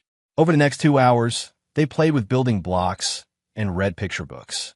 Lily was quiet but observant, watching their every move with an intensity that made Elliot's negotiator instincts prickle. This wasn't typical childhood wariness. This was assessment. In the car afterward, Autumn was radiant. She's perfect, Elle. Did you see how she's evaluating us? Elliot interrupted gently. That kid has been through something. The way she positions herself with her back to the wall, how she tracks everyone in the room. That's not normal. Of course she's cautious. She's been abandoned multiple times. It's more than that. Elliot merged onto the highway, his mind working through the observations. Her vocabulary is advanced. The way she plays, it's methodical, strategic. And did you notice her arms? What about them? Bruises. Faded, but there. And what looked like needle marks. Autumn's face paled. You think someone hurt her? I think someone's been doing something to her. Medical tests, maybe. The file said she was found abandoned at a hospital in Maryland. No records, no family. That's odd, Autumn. A 4-year-old doesn't just appear out of nowhere. So what are you saying? We shouldn't adopt her. Elliot reached over and squeezed her hand. I'm saying we adopt her and we protect her. Whatever she's been through, it ends now. But we need to be prepared. Her past might not stay buried. 3 weeks later, they brought Lily home to their suburban house in Northern Virginia. Elliot had converted the guest room into a space fit for a princess, complete with bookshelves and a small table for art projects. Lily stood in the doorway, taking it all in. This is mine, she asked. All yours, Autumn said, kneeling beside her. You can decorate it however you want. That night, after tucking Lily in, Elliot found his old case files from his negotiator days. He couldn't shake the feeling that Lily's story didn't add up. The adoption had gone through unusually fast. Only 6 weeks from application to approval, when most took 6 months or more. Violet had seemed eager to place Lily, almost relieved. He opened his laptop and started searching. Abandoned children, Maryland hospitals, 2024. The results were sparse. He expanded his search. Missing children, unidentified minors, Jane Does. Nothing matched. Come to bed. Autumn called from upstairs. You're obsessing. Maybe he was. But Elliot's instincts had kept him alive through 12 years of talking down armed suspects, domestic terrorists, and corporate hostage-takers. And those same instincts were screaming that Lily's arrival in their lives was the beginning of something, not the end. He just didn't know what yet. Chapter 2, Fragments. The first week with Lily was a study in contradictions. She was affectionate but distant, playful but controlled. Elliot watched her navigate their home like a tactician mapping terrain, memorizing exits, noting patterns in their routines. She's adjusting. Autumn insisted over breakfast on day 8. Lily sat at the table, methodically cutting her pancake into perfect squares. The therapist said it takes time for adopted children to feel safe. Elliot nodded, but his attention was on their daughter. Lily, where'd you learn to use a knife so well? The girl froze for a fraction of a second. Attell, his negotiator brain noted. Mrs. Patterson taught me. My second foster mom. That's good. Most kids your age still use their hands. He kept his tone light, conversational. That afternoon, while Autumn was at yoga, Elliot decided to test a theory. He set up an obstacle course in the backyard. Nothing elaborate, just some boxes to climb, a jump rope to hop through, a balance beam made from a 2x4. Want to play a game? He asked Lily. Her eyes lit up. Genuine excitement, the first he'd seen. What kind? Time trial. I'll time you going through the course, and we'll see if you can beat your own record. Lily approached the course with laser focus. She moved through it with fluid precision, over the boxes, through the rope pattern without a single misstep, across the beam without hesitation. Her time, 43 seconds. That was amazing, Elliot said. Want to try again? Second attempt, 39 seconds. She'd optimized her route. Lily, who taught you to move like that? The shutters came down behind her eyes. I don't remember. Can I go inside? That night, Elliot called Harris Olson, his former colleague from his negotiator days. Harris had left law enforcement to become an investigative journalist, specializing in stories the mainstream media wouldn't touch. Hell, it's been 2 years. To what do I owe the pleasure? I need you to look into something. Quietly, Elliot explained Lily's situation, the mysterious origins, the advanced skills, the too-fast adoption. Harris was silent for a moment. You think she's part of something organized? I think someone trained her. A 4-year-old doesn't have that kind of body awareness naturally, and the adoption system doesn't move that fast without pressure from above. I'll dig around. Send me everything you have, dates, locations, the agency's name. Give me a week. 3 days later, things escalated. Elliot was working from home when he heard Lily scream. Not a child's frightened cry, but something primal, defensive. He bolted to the living room to find her backed against the wall, a broken lamp at her feet, facing the mailman who'd knocked on the door. "I didn't mean to scare her," the mailman stammered. "I just needed a signature. It's fine. Thank you." Elliot signed for the package and closed the door. Lily was shaking, her small fists clenched. "Hey, it's okay. He's gone." "He was watching," she whispered. "Through the window." Before he knocked. "Watching." Elliot's blood chilled. He went to the window and studied the street. The mailman was 2 houses down, continuing his route. Normal. Except Lily was right. Why would he watch through the window before knocking? "Lily, has anyone else been watching the house?" She nodded slowly. "The silver car. It was here yesterday, and the day before. Different people, but same car." Elliot grabbed his phone and pulled up their home security footage. Sure enough, a silver sedan had parked across the street 3 times in the past week, never for more than 10 minutes. Different drivers each time, or at least different people in the driver's seat. He called Harris. "We've got surveillance. Professional, rotating drivers." Jesus, cell. I haven't even started digging, and you've already got watchers? This is bigger than adoption fraud. I'm coming over tonight. Don't let Autumn or the kid out of your sight. When Autumn got home from her book club, Elliot met her at the door. "We need to talk. Privately." In their bedroom, he showed her the footage. Her face went white. "Who are they?" "That's what we're going to find out. Harris is coming over after Lily's in bed. But Autumn, I need you to trust me. Whatever this is, we're not giving her back. She's ours now, and we protect our own." Autumn's jaw set with determination. "Damn right we do." At 9 p.m., Harris arrived with a laptop and a grim expression. "I made some calls to old contacts. Elliot, the adoption agency that placed Lily? It's a shell. Registered 2 years ago, minimal footprint, but connected to a DoD contractor called Meridian Solutions." Defense Department? Elliot's mind raced. Why would a military contractor be running adoptions? They're not. They're running something else, and the adoption agency is a front. I found 3 other cases in the past 18 months. Children placed through the same agency, all between 3 and 5 years old, all with similar backgrounds. Abandoned, no records, rapid placement. Where are those children now? Harris's expression darkened. 2 disappeared from their adoptive homes within 6 months. The 3rd family died in a house fire. The child survived and was rehomed. The room went cold. "They're taking them back," Elliot said quietly. "Whatever program Lily came from, they're not done with her." Chapter 3. The Mark. Autumn insisted on normal routines despite the revelation. "She needs stability," she argued. "We can't let her see us scared." But Elliot was past scared. He'd moved into strategic mode, the same headspace that had kept him alive during a 16-hour standoff with militia members in Montana.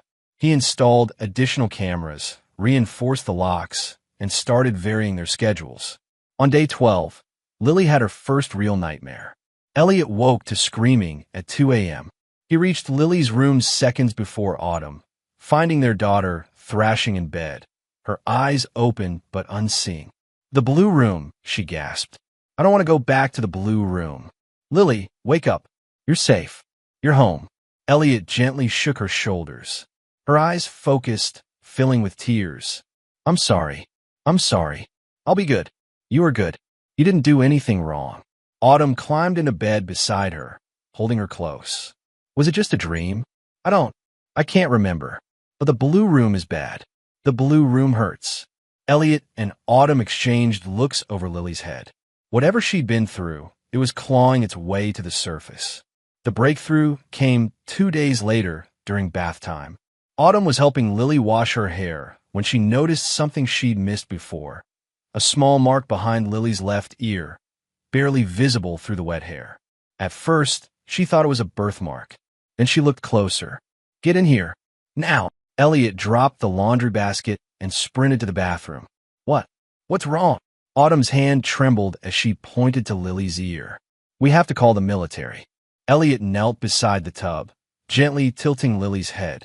There, tattooed in tiny characters barely larger than a grain of rice, was an alphanumeric code. SP 1847X. What is that? Autumn whispered. Lily's small voice answered. My number. All of us have numbers. All of who? Elliot kept his voice calm despite the rage building in his chest. The other kids. In the blue room. They gave us numbers so we wouldn't forget who we belonged to. Elliot's hands shook as he took photos of the tattoo with his phone. Lily, I need you to be very brave. Can you tell me about the blue room? It's where we train, and where they give us the medicine that makes us sleep. Dr. Myers says we're special. We're going to help protect the country. How many other kids, Lily? Lots. Maybe 20? Some are older. They teach the younger ones. Autumn's face had gone pale. This is like something out of a movie. The military doesn't do this. They can't. The military doesn't. But contractors operating in gray zones? With enough classified clearance and DoD funding. Elliot stood, his jaw tight. They absolutely can. Harris was right. Meridian Solutions isn't just a contractor. They're running a black ops program using children. He called Harris immediately. I'm sending you a photo. We found a tattoo. Identification number. Harris's response was instant. Holy shit. That's a sub-project designation. SP probably stand for Shadow Protocol. This is classified level work, L. If they tattooed kids, they're planning long-term asset development. Asset development? They're children. Not to them. To them, they're malleable operatives who can be trained from age 3 or 4. Perfect recall, no moral compass yet, complete loyalty to their handlers. Jesus, this is cultural-level evil. Elliot forced himself to think tactically. They're coming for her, aren't they? The surveillance, the watchings, they're planning extraction. Probably. But here's what doesn't make sense. Why did they let her go in the first place? These programs don't just lose assets. Lily's small voice cut through the conversation. I escaped. Both adults turned to stare at her. She sat in the tub, water dripping from her hair, looking far too old for 4 years. What? Autumn breathed. I escaped. Dr. Myers was angry at another kid, and the door lock was broken. I ran. I ran for a long time until I found the hospital. I knew if I told people about the blue room, they wouldn't believe me. So I didn't say anything. Elliot crouched beside the tub again, taking Lily's small hand. You were very smart and very brave. But Lily, I need to know, are they looking for you specifically, or are they always looking for kids who escape? Both. But mostly me. Why mostly you? Her voice dropped to a whisper. Because I'm Dr. Myers' favorite. He says I'm the best one, the fastest learner. He wants me back. Elliot felt something cold and hard crystallize in his chest. He'd spent years negotiating with monsters, terrorists, murderers, kidnappers. He knew how they thought, how they operated, and he knew that the only language they truly understood was consequences. Autumn, take Lily and get her dried off and in bed. Harris, I need everything you can find on Christopher Myers and Meridian Solutions. Every connection, every facility, every shadow account. And I need it yesterday. Oh, what are you planning? These people think they can hunt children like assets. They think they're untouchable because they operate in classified darkness. They're about to learn they're wrong. He looked at Lily, meeting her 2 old eyes. No one is taking you anywhere. You're my daughter now, and I protect what's mine. After Autumn put Lily to bed, she found Elliot in his office, surrounded by papers and computer screens. Oh, we should go to the FBI? Or the news. Or, the FBI has jurisdiction issues with classified programs. The news won't run it without proof we can't safely obtain. And if we make noise, they'll accelerate their timeline. He pulled her close. I've been on the other side of negotiations with desperate people. I know how organizations like this respond to threats. We can't fight them publicly. We have to be smarter. So what do? We make them come to us. On our terms. In our trap. He smiled, but there was no warmth in it. I didn't spend 12 years talking down killers without learning how they think. These people believe they're predators. Time to teach them their prey. Chapter 4. Known Enemies. Harris arrived at dawn with a thick folder and dark circles under his eyes. I didn't sleep. What I found? Oh, this goes deep. They spread the documents across the dining room table. Meridian Solutions was registered in Delaware, headquartered in a business park in Bethesda, Maryland. On paper, they provided advanced training solutions and human performance optimization for the Department of Defense. Translation: they experiment on people, Harris said grimly. The Shadow Protocol is buried in subparagraph funding under a counterterrorism initiative that's been running since 2018. Budget allocation, $27 million annually. For what exactly? Development of juvenile assets for deep cover operations. The theory is that children can be placed in positions adults can't access. Diplomats' families, enemy households, corporate environments. They're training kids to be spies, long-term sleeper agents. Autumn appeared in the doorway, having heard everything. That's insane. Even if it worked, the ethics don't matter to them. Christopher Myers is the program director. Former Army intelligence, dishonorably discharged in 2015 for unauthorized interrogation methods. Apparently, he found a second act in the private sector. Harris pulled up a photo. A man in his 50s, steel gray hair, cold eyes. He's a true believer. Thinks the ends justify any means. Who else? His second in command is Dale Montez, former CPS supervisor who got fired for falsifying records. She runs the acquisition side, identifying vulnerable kids in the foster system, creating the paper trails for extraction. She's the one who would have processed Lily's abandonment and subsequent adoption placement. Elliot studied Dale's photo, a woman in her 40s with sharp features and a smile that didn't reach her eyes. So Myers runs the program, Dale supplies the children. Who else is in the chain? Security is contracted through a firm called Shadowbox LLC. Basically mercenaries with government clearances. The surveillance on your house is probably them. And there's one more player, Senator Lemuel Cannon. He sits on the Armed Services Committee and has protected Meridian's funding through 4 budget cycles. His son works for the company. Corruption all the way up. Elliot's mind was already working through scenarios. They can't move openly against us without risking exposure, but they can't let Lily stay missing either. She's evidence. What's the play? Information warfare. We make them think we're going to expose them, force them to make mistakes. But we control the narrative. Elliot turned to Autumn. How much do you trust Violet Rich? The social worker? I don't know. She pushed our adoption through fast. Exactly. Harris, can you run a background on her? I want to know if she's part of this or just a useful idiot. 2 hours later, they had their answer. Violet Rich had received payments from Meridian Shell Company, small amounts, $500 here, $1,000 there, disguised as consultation fees. She's in it, Harris confirmed. But she's small fish. Probably doesn't even know the full scope. Elliot made a decision. We're going to flip her. Autumn, call Violet. Tell her Lily's been having nightmares, and we need guidance. Set up a home visit for tomorrow. And then what? Then we show her what she helped create. And we give her a choice, help us or go down with the program. The next afternoon, Violet Rich sat in their living room, her professional smile faltering as Elliot laid out the evidence, the photos of the tattoo, Harris's research, the surveillance footage. This has to be a mistake, Violet stammered. I just place children with families. I don't. You took money from Meridian Solutions, Elliot said quietly. You fast-tracked Lily's adoption without proper vetting. You're part of this, Violet. The question is, how deep? Tears streamed down her face. I didn't know. I swear I didn't know what they were doing.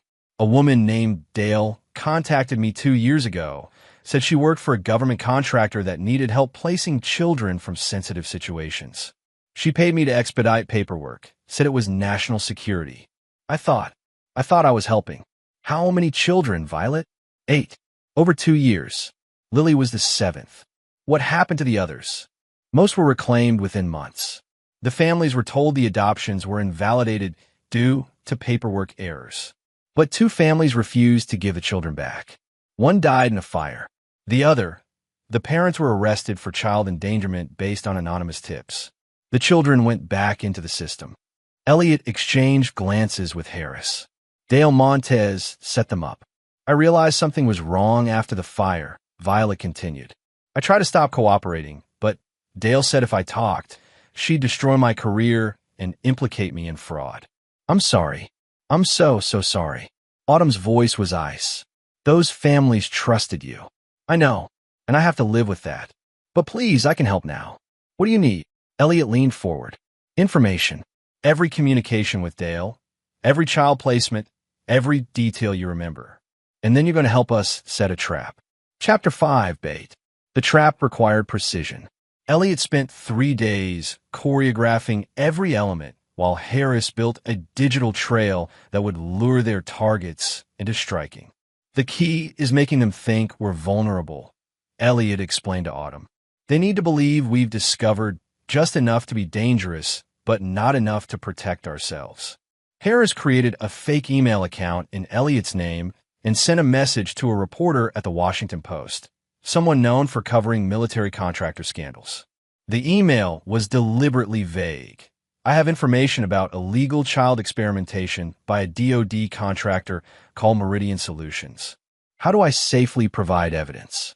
They knew Meridian would have alerts on media contacts mentioning their name. Within 6 hours, the surveillance on their house intensified. 2 cars now, rotating every 4 hours. They're worried, Harris noted. Good. Phase 2 involved Violet. She called Dale Montez, her voice shaking with practiced fear. We have a problem. The Roman family found something on the girl. They're asking questions. What kind of something? Dale's voice was sharp. I don't know. The mother called me, said they found a mark on Lily and wanted to know if I knew about it. I played dumb, but Dale, they're suspicious. What if they go to authorities? They won't. We'll handle it. Give me their exact address and routine. Violet provided the information, accurate except for one crucial detail. She told Dale that Autumn took Lily to a playground every Tuesday and Thursday at 3 p.m., a routine that didn't exist. They'll try to grab her in public, Elliot predicted. Safer than a home invasion. Easier to claim it's a welfare check gone wrong. So we'll be ready. Tuesday arrived with cold, clear skies. Elliot had called in every favor from his negotiator days. Harris brought 2 former FBI agents he trusted, Stacy Foster and Marcelo Wu, both of whom had left the Bureau over disagreements with policy. They set up surveillance around Oak Grove Park, concealed in civilian vehicles with high-resolution cameras. Autumn drove to the park with Lily at 2:45 p.m. Elliot followed in a separate car, his stomach tight with controlled fear. This was the moment. If he'd miscalculated, if they'd underestimated Meridian's resources, Lily could be lost. At 3:07 p.m., a white van pulled into the parking lot. 2 men emerged, 30s, athletic builds, wearing windbreakers that didn't quite hide their earpieces. Shadowbox contractors, Elliot recognized the type. They approached Autumn and Lily slowly, spreading out to cut off escape routes. One of them pulled out a badge, CPS, almost certainly fake. Ma'am, I'm Agent Sullivan with Child Protective Services. We need to speak with you about your daughter. Autumn, coached by Elliot, played her role perfectly. What? Why? What's this about? We've received reports of an irregularity in her adoption. We need to take her into protective custody while we investigate. You're not taking my daughter anywhere. Autumn stepped in front of Lily. The second man moved closer. Ma'am, don't make this difficult. The child needs to come with us. That's when Elliot emerged from his car, phone raised and recording. Interesting. What's your badge number? Agent Sullivan. The men's heads snapped toward him. The one with the fake badge forced a smile. Sir, this doesn't concern you. I'm her father. It absolutely concerns me. Your badge. Let me see it up close. They recognized the trap. Without another word, both men retreated to the van and drove off. But not before Stacy and Marcelo captured clear photos of their faces and license plate. Got them, Harris confirmed through Elliot's earpiece. Plates are registered to Shadowbox, LLC. Those aren't CPS agents. They're mercs. Back home, Elliot reviewed the footage with grim satisfaction. This is evidence of attempted kidnapping by military contractors. But we can't go public yet. We need to connect it directly to Myers and prove the whole operation. Ow! Autumn asked, holding Lily close. By making Myers desperate enough to get personally involved. Elliot pulled up his laptop. Phase 3. We make them think Lily's talking. He drafted another email to the Post reporter, this time attaching a photo of Lily's tattoo and a brief statement. This is what Meridian Solutions does to children. More evidence to follow. The response was instant and exactly what he'd hoped for. His phone rang within an hour. Unknown number. Mr. Roman, I think we should talk. The voice was cultured, calm, a man used to control. Who is this? Dr. Christopher Myers. I believe you have something that belongs to me. Elliot's jaw clenched. I have my daughter. She doesn't belong to anyone but herself. Your daughter is government property, Mr. Roman. She's part of a classified program, and harboring her is a federal offense. Return her voluntarily, and we'll forget this unfortunate incident. Here's my counteroffer. Disband your child torture program. Turn yourself into the DOJ, and I won't spend the rest of my life making sure you die in prison. Myers laughed, a cold, clinical sound.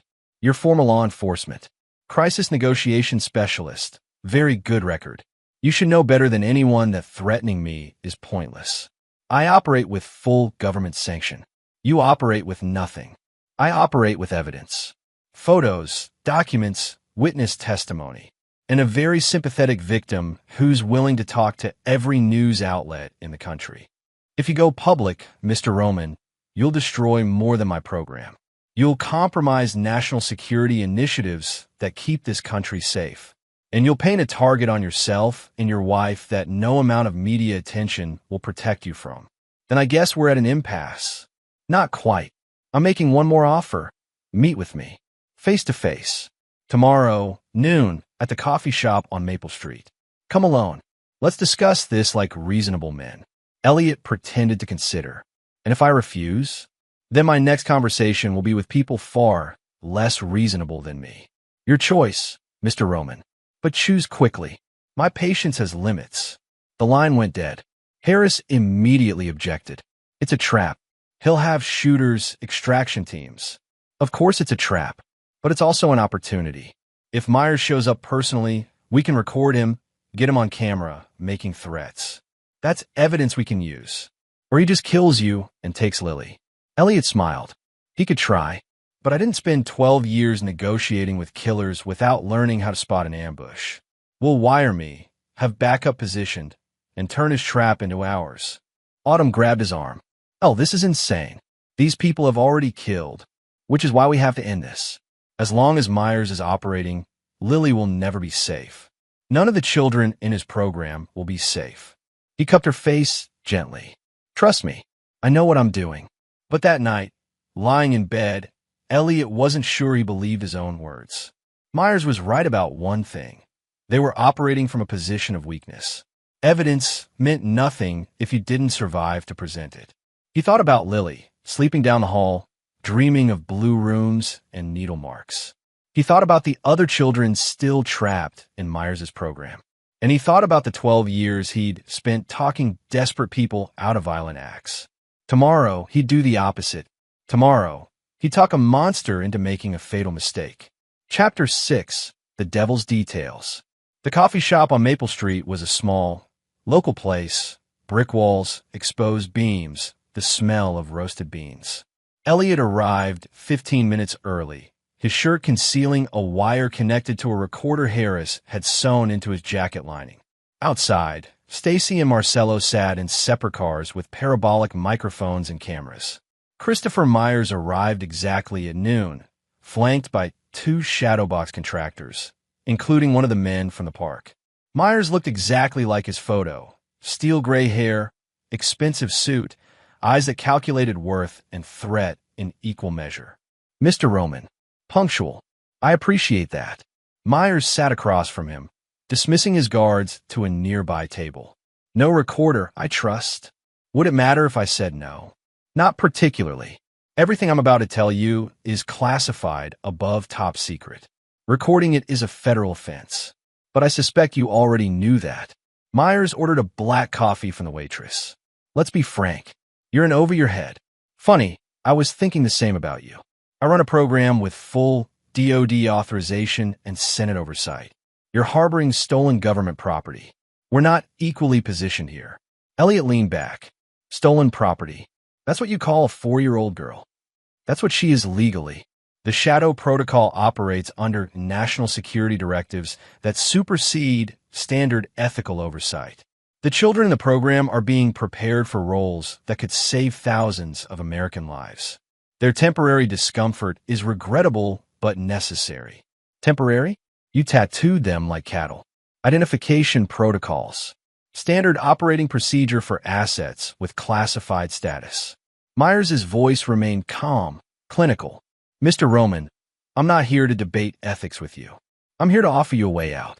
Return the asset, sign a non-disclosure agreement, and receive compensation. $2 million, tax-free. You and your wife can adopt another child through proper channels. Everyone walks away whole. Except the 20 kids you're experimenting on. Shaping, not experimenting. And those children have purpose now. Most came from broken homes, abusive situations. We gave them meaning. Elliot felt his anger rising, but kept his voice level. You gave him trauma. Lily has nightmares. She flinches at loud noises. She evaluates every room like a soldier in hostile territory. She's 4.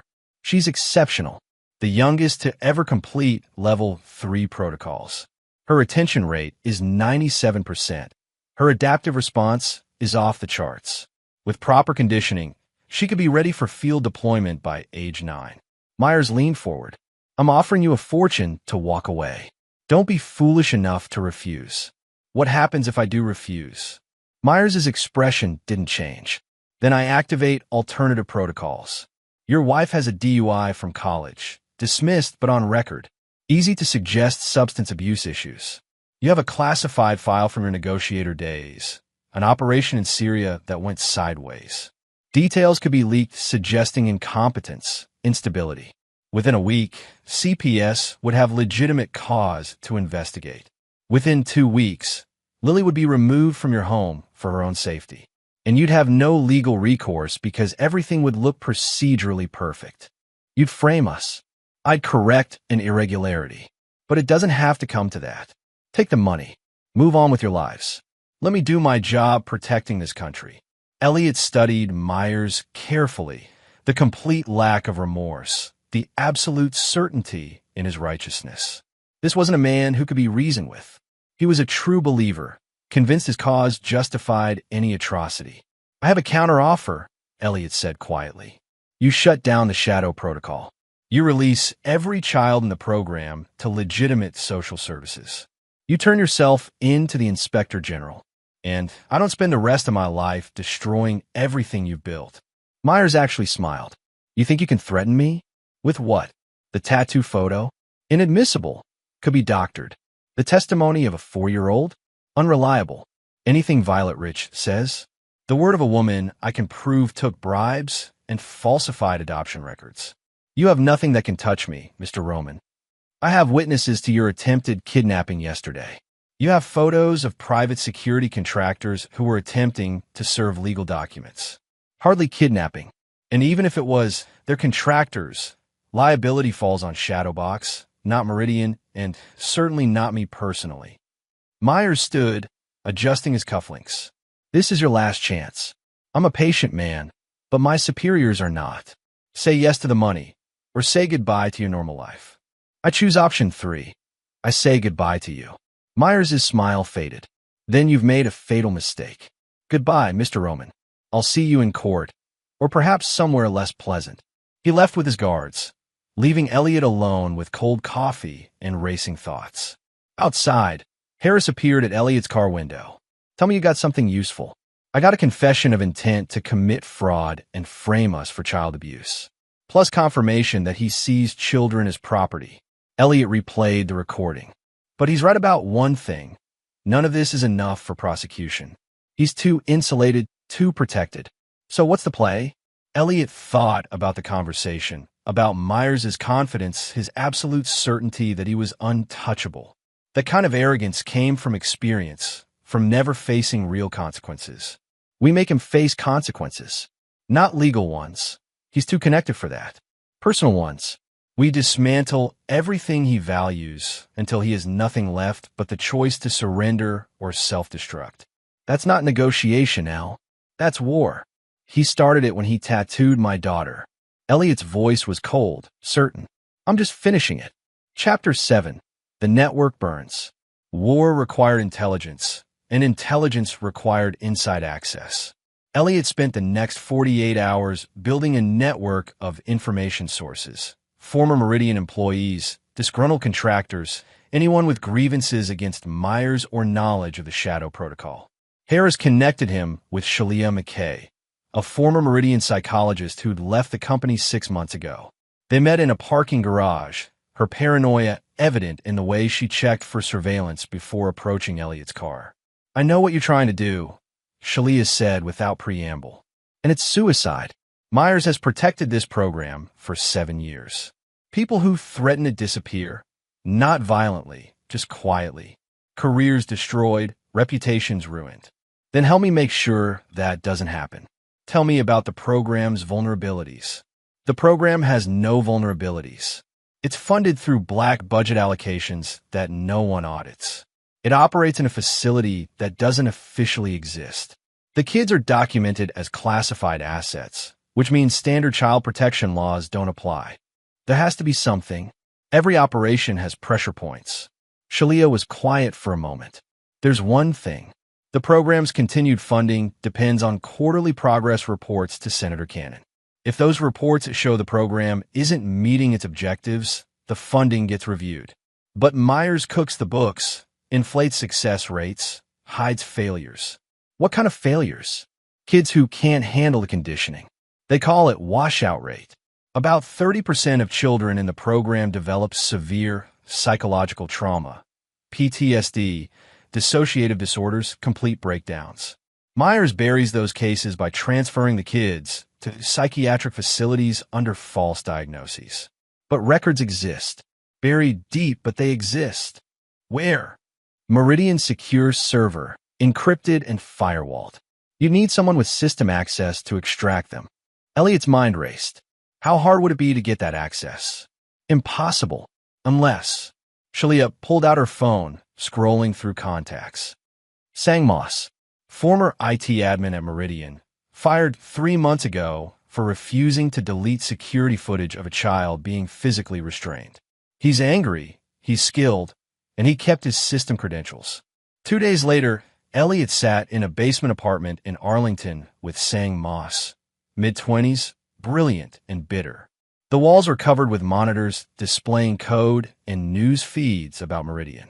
I want to burn them down, Sang said bluntly. They're doing evil shit and calling it patriotism. Tell me what you need. Access to Myers' files. Specifically, medical records for children who washed out of the program. And the real quarterly reports. The ones he doesn't show Senator Cannon. Sang's fingers flew across the keyboard. Give me 12 hours.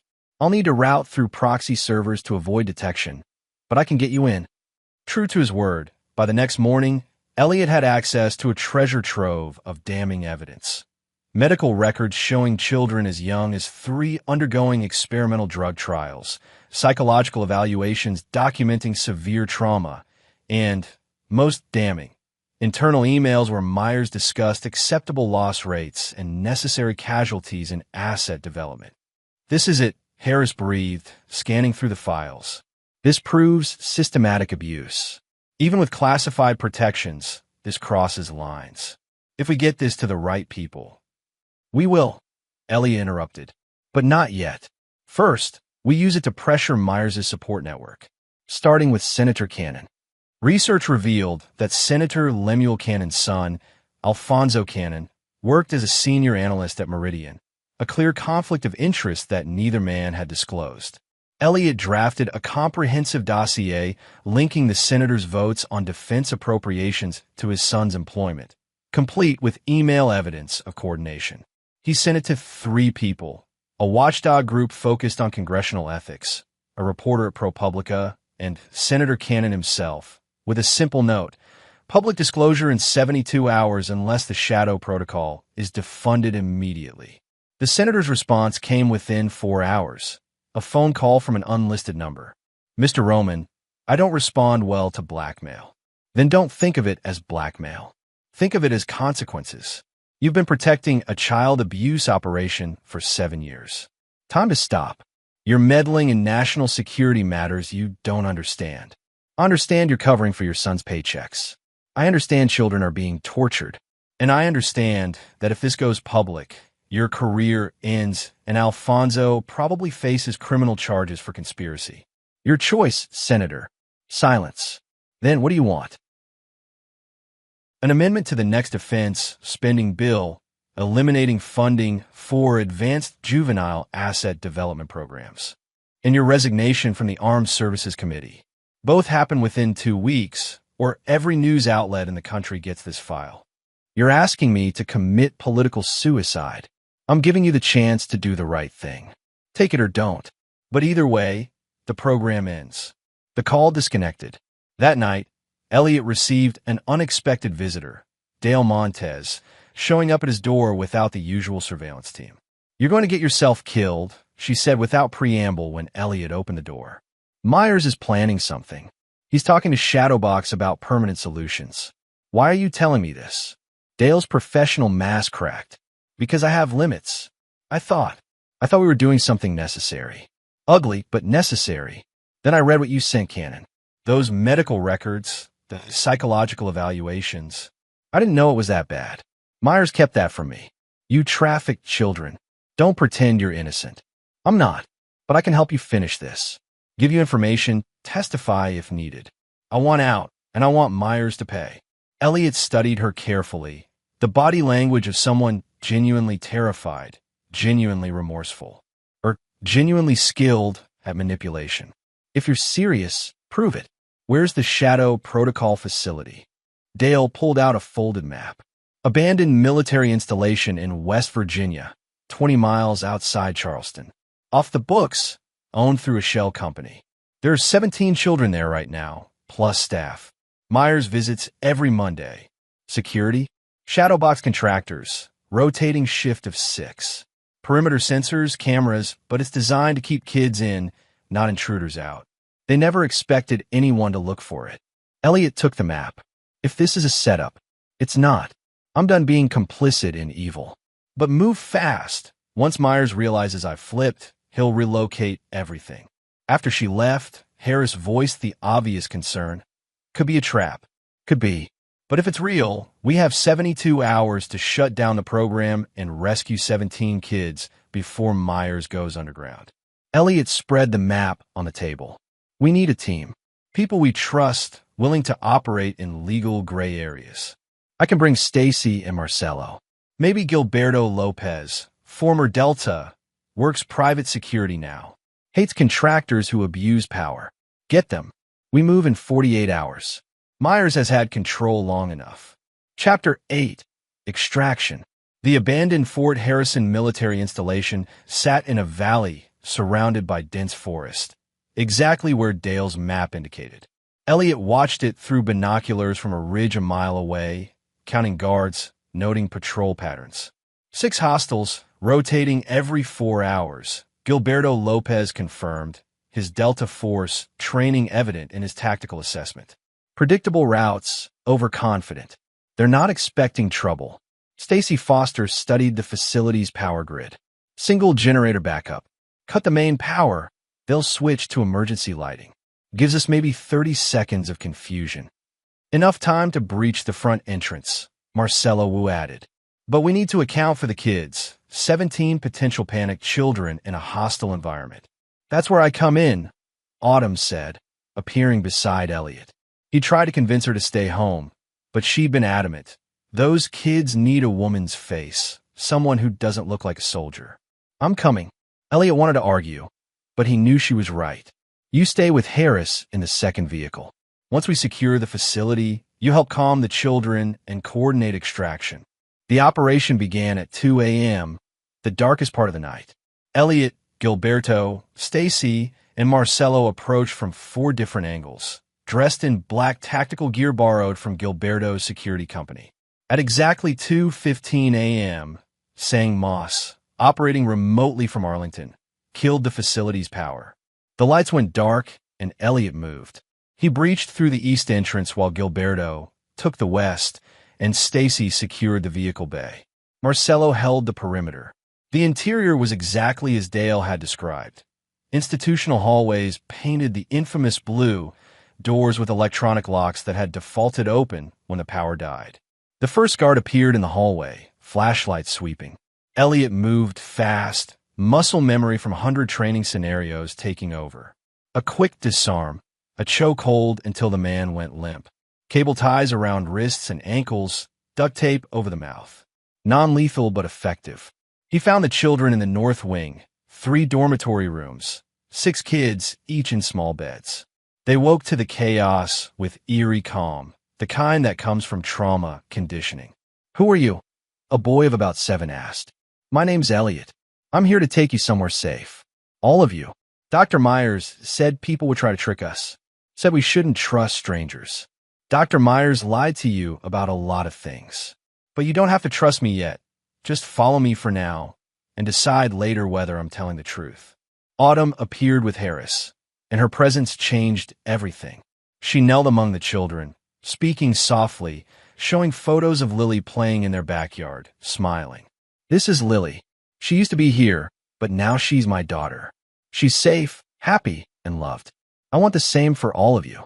One by one, the children followed. They moved through the dark facility like ghosts, years of training making them silent even in crisis. Elliot's team neutralized 5 more guards without firing a shot. Gilberto's Delta training meant they controlled every engagement. The facility was secured in 14 minutes. But as they loaded children into the vehicles, headlights appeared on the access road. 3 cars moving fast. Shadowbox reinforcements, Gilberto assessed. "They must have silent alarms we missed." "Get the kids out," Elliot ordered. "Harris, Autumn, go now. We'll hold them off." Autumn started. "Go.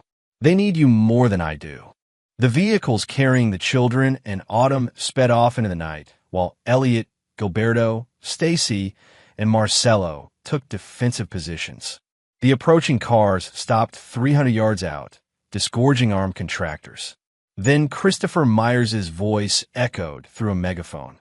"Mr. Roman, you're making this worse for yourself. Return the assets and surrender. This is your last warning." Elliot stepped into the open, hands visible but carrying his phone. "Actually, Doctor, this is your last warning. Harris just sent our entire evidence package to the Washington Post, the Inspector General's office, and the FBI. Medical records, emails, locations, everything. And right now, 17 children are being delivered to the FBI field office in Charleston. Your program is over. You're bluffing. You wouldn't risk." "I'm not bluffing. Check your news alerts." There was silence. Then, faintly, the sound of phones buzzing, multiple alerts hitting simultaneously.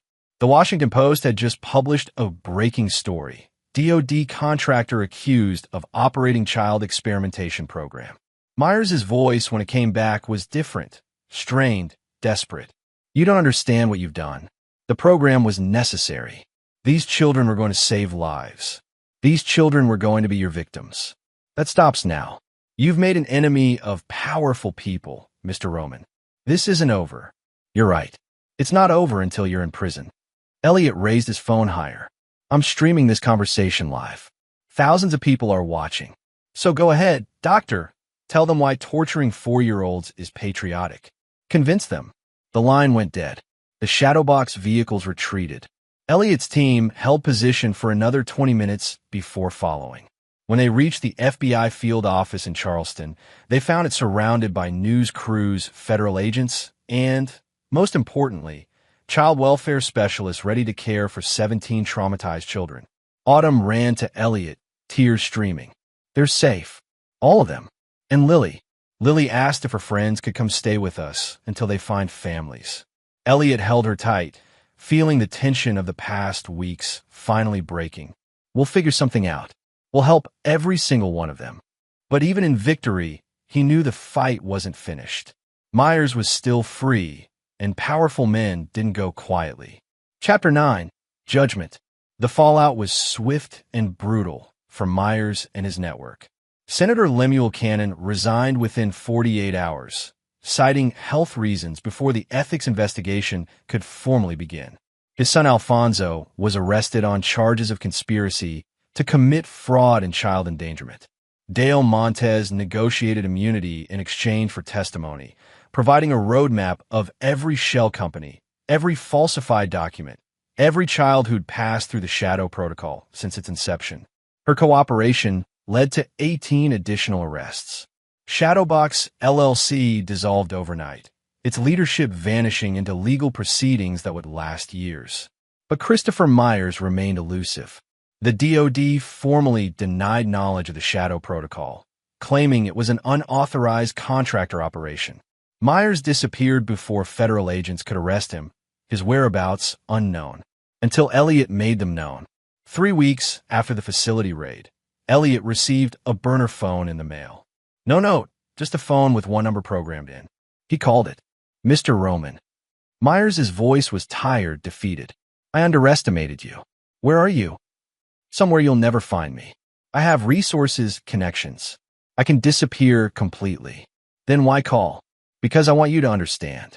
Everything I did was for the greater good. Those children would have become assets that saved thousands of lives. You destroyed something important. I destroyed something evil. There's a difference. History will judge which of us was right. But that's not why I called. I called to tell you this isn't over. My work will continue elsewhere under different names. There are others who believe as I do. You've won this battle, but the war is already over, Elliot interrupted. Harris traced this call. The FBI is surrounding your location right now, and I've been recording this entire conversation, including you admitting the program will continue. That's conspiracy to commit future crimes. Silence. Then Myers laughed, bitter, defeated. Clever. I really did underestimate you. You underestimated what a father will do to protect his daughter. That was your fatal mistake. The line went dead. 20 minutes later, news broke of Myers' arrest in a safe house in Montreal. Canadian authorities had cooperated with the FBI to execute the warrant. The trial took 6 months. Myers' attorneys argued classified protections, national security necessity, and lack of direct oversight. But the evidence was overwhelming. Medical records, testimony from 17 children, emails discussing acceptable loss rates, and Myers' own recorded words admitting intent to continue the program. The jury deliberated for 3 hours. Guilty on all counts. Christopher Myers was sentenced to 47 years in federal prison with no possibility of parole. Dale Montez received 12 years with parole eligibility after 8, her cooperation having earned leniency. Alfonso Cannon got 5 years. Senator Cannon faced no criminal charges, but his political career was permanently destroyed. On the day of Myers' sentencing, Elliot sat in the courtroom with Autumn and Lily, watching as the man who'd seen children as assets was led away in handcuffs. Lily squeezed his hand. Is it really over? She whispered. The bad parts are over. The good parts are just starting. The aftermath took longer to process than the victory itself. 17 children needed families, therapy, and years of healing. Elliot and Autumn couldn't adopt them all, but they became advocates, working with legitimate agencies to ensure each child found safe homes. Lily underwent therapy 3 times a week, slowly processing the trauma of the blue room and learning to be just a kid. She still had nightmares, still sometimes evaluated rooms like a tactician. But she also laughed, played, and asked for a German Shepherd puppy they named Justice. Harris Olson won a Pulitzer for his investigative series on the Shadow Protocol, exposing not just Myers, but the systemic failures that had allowed such a program to exist.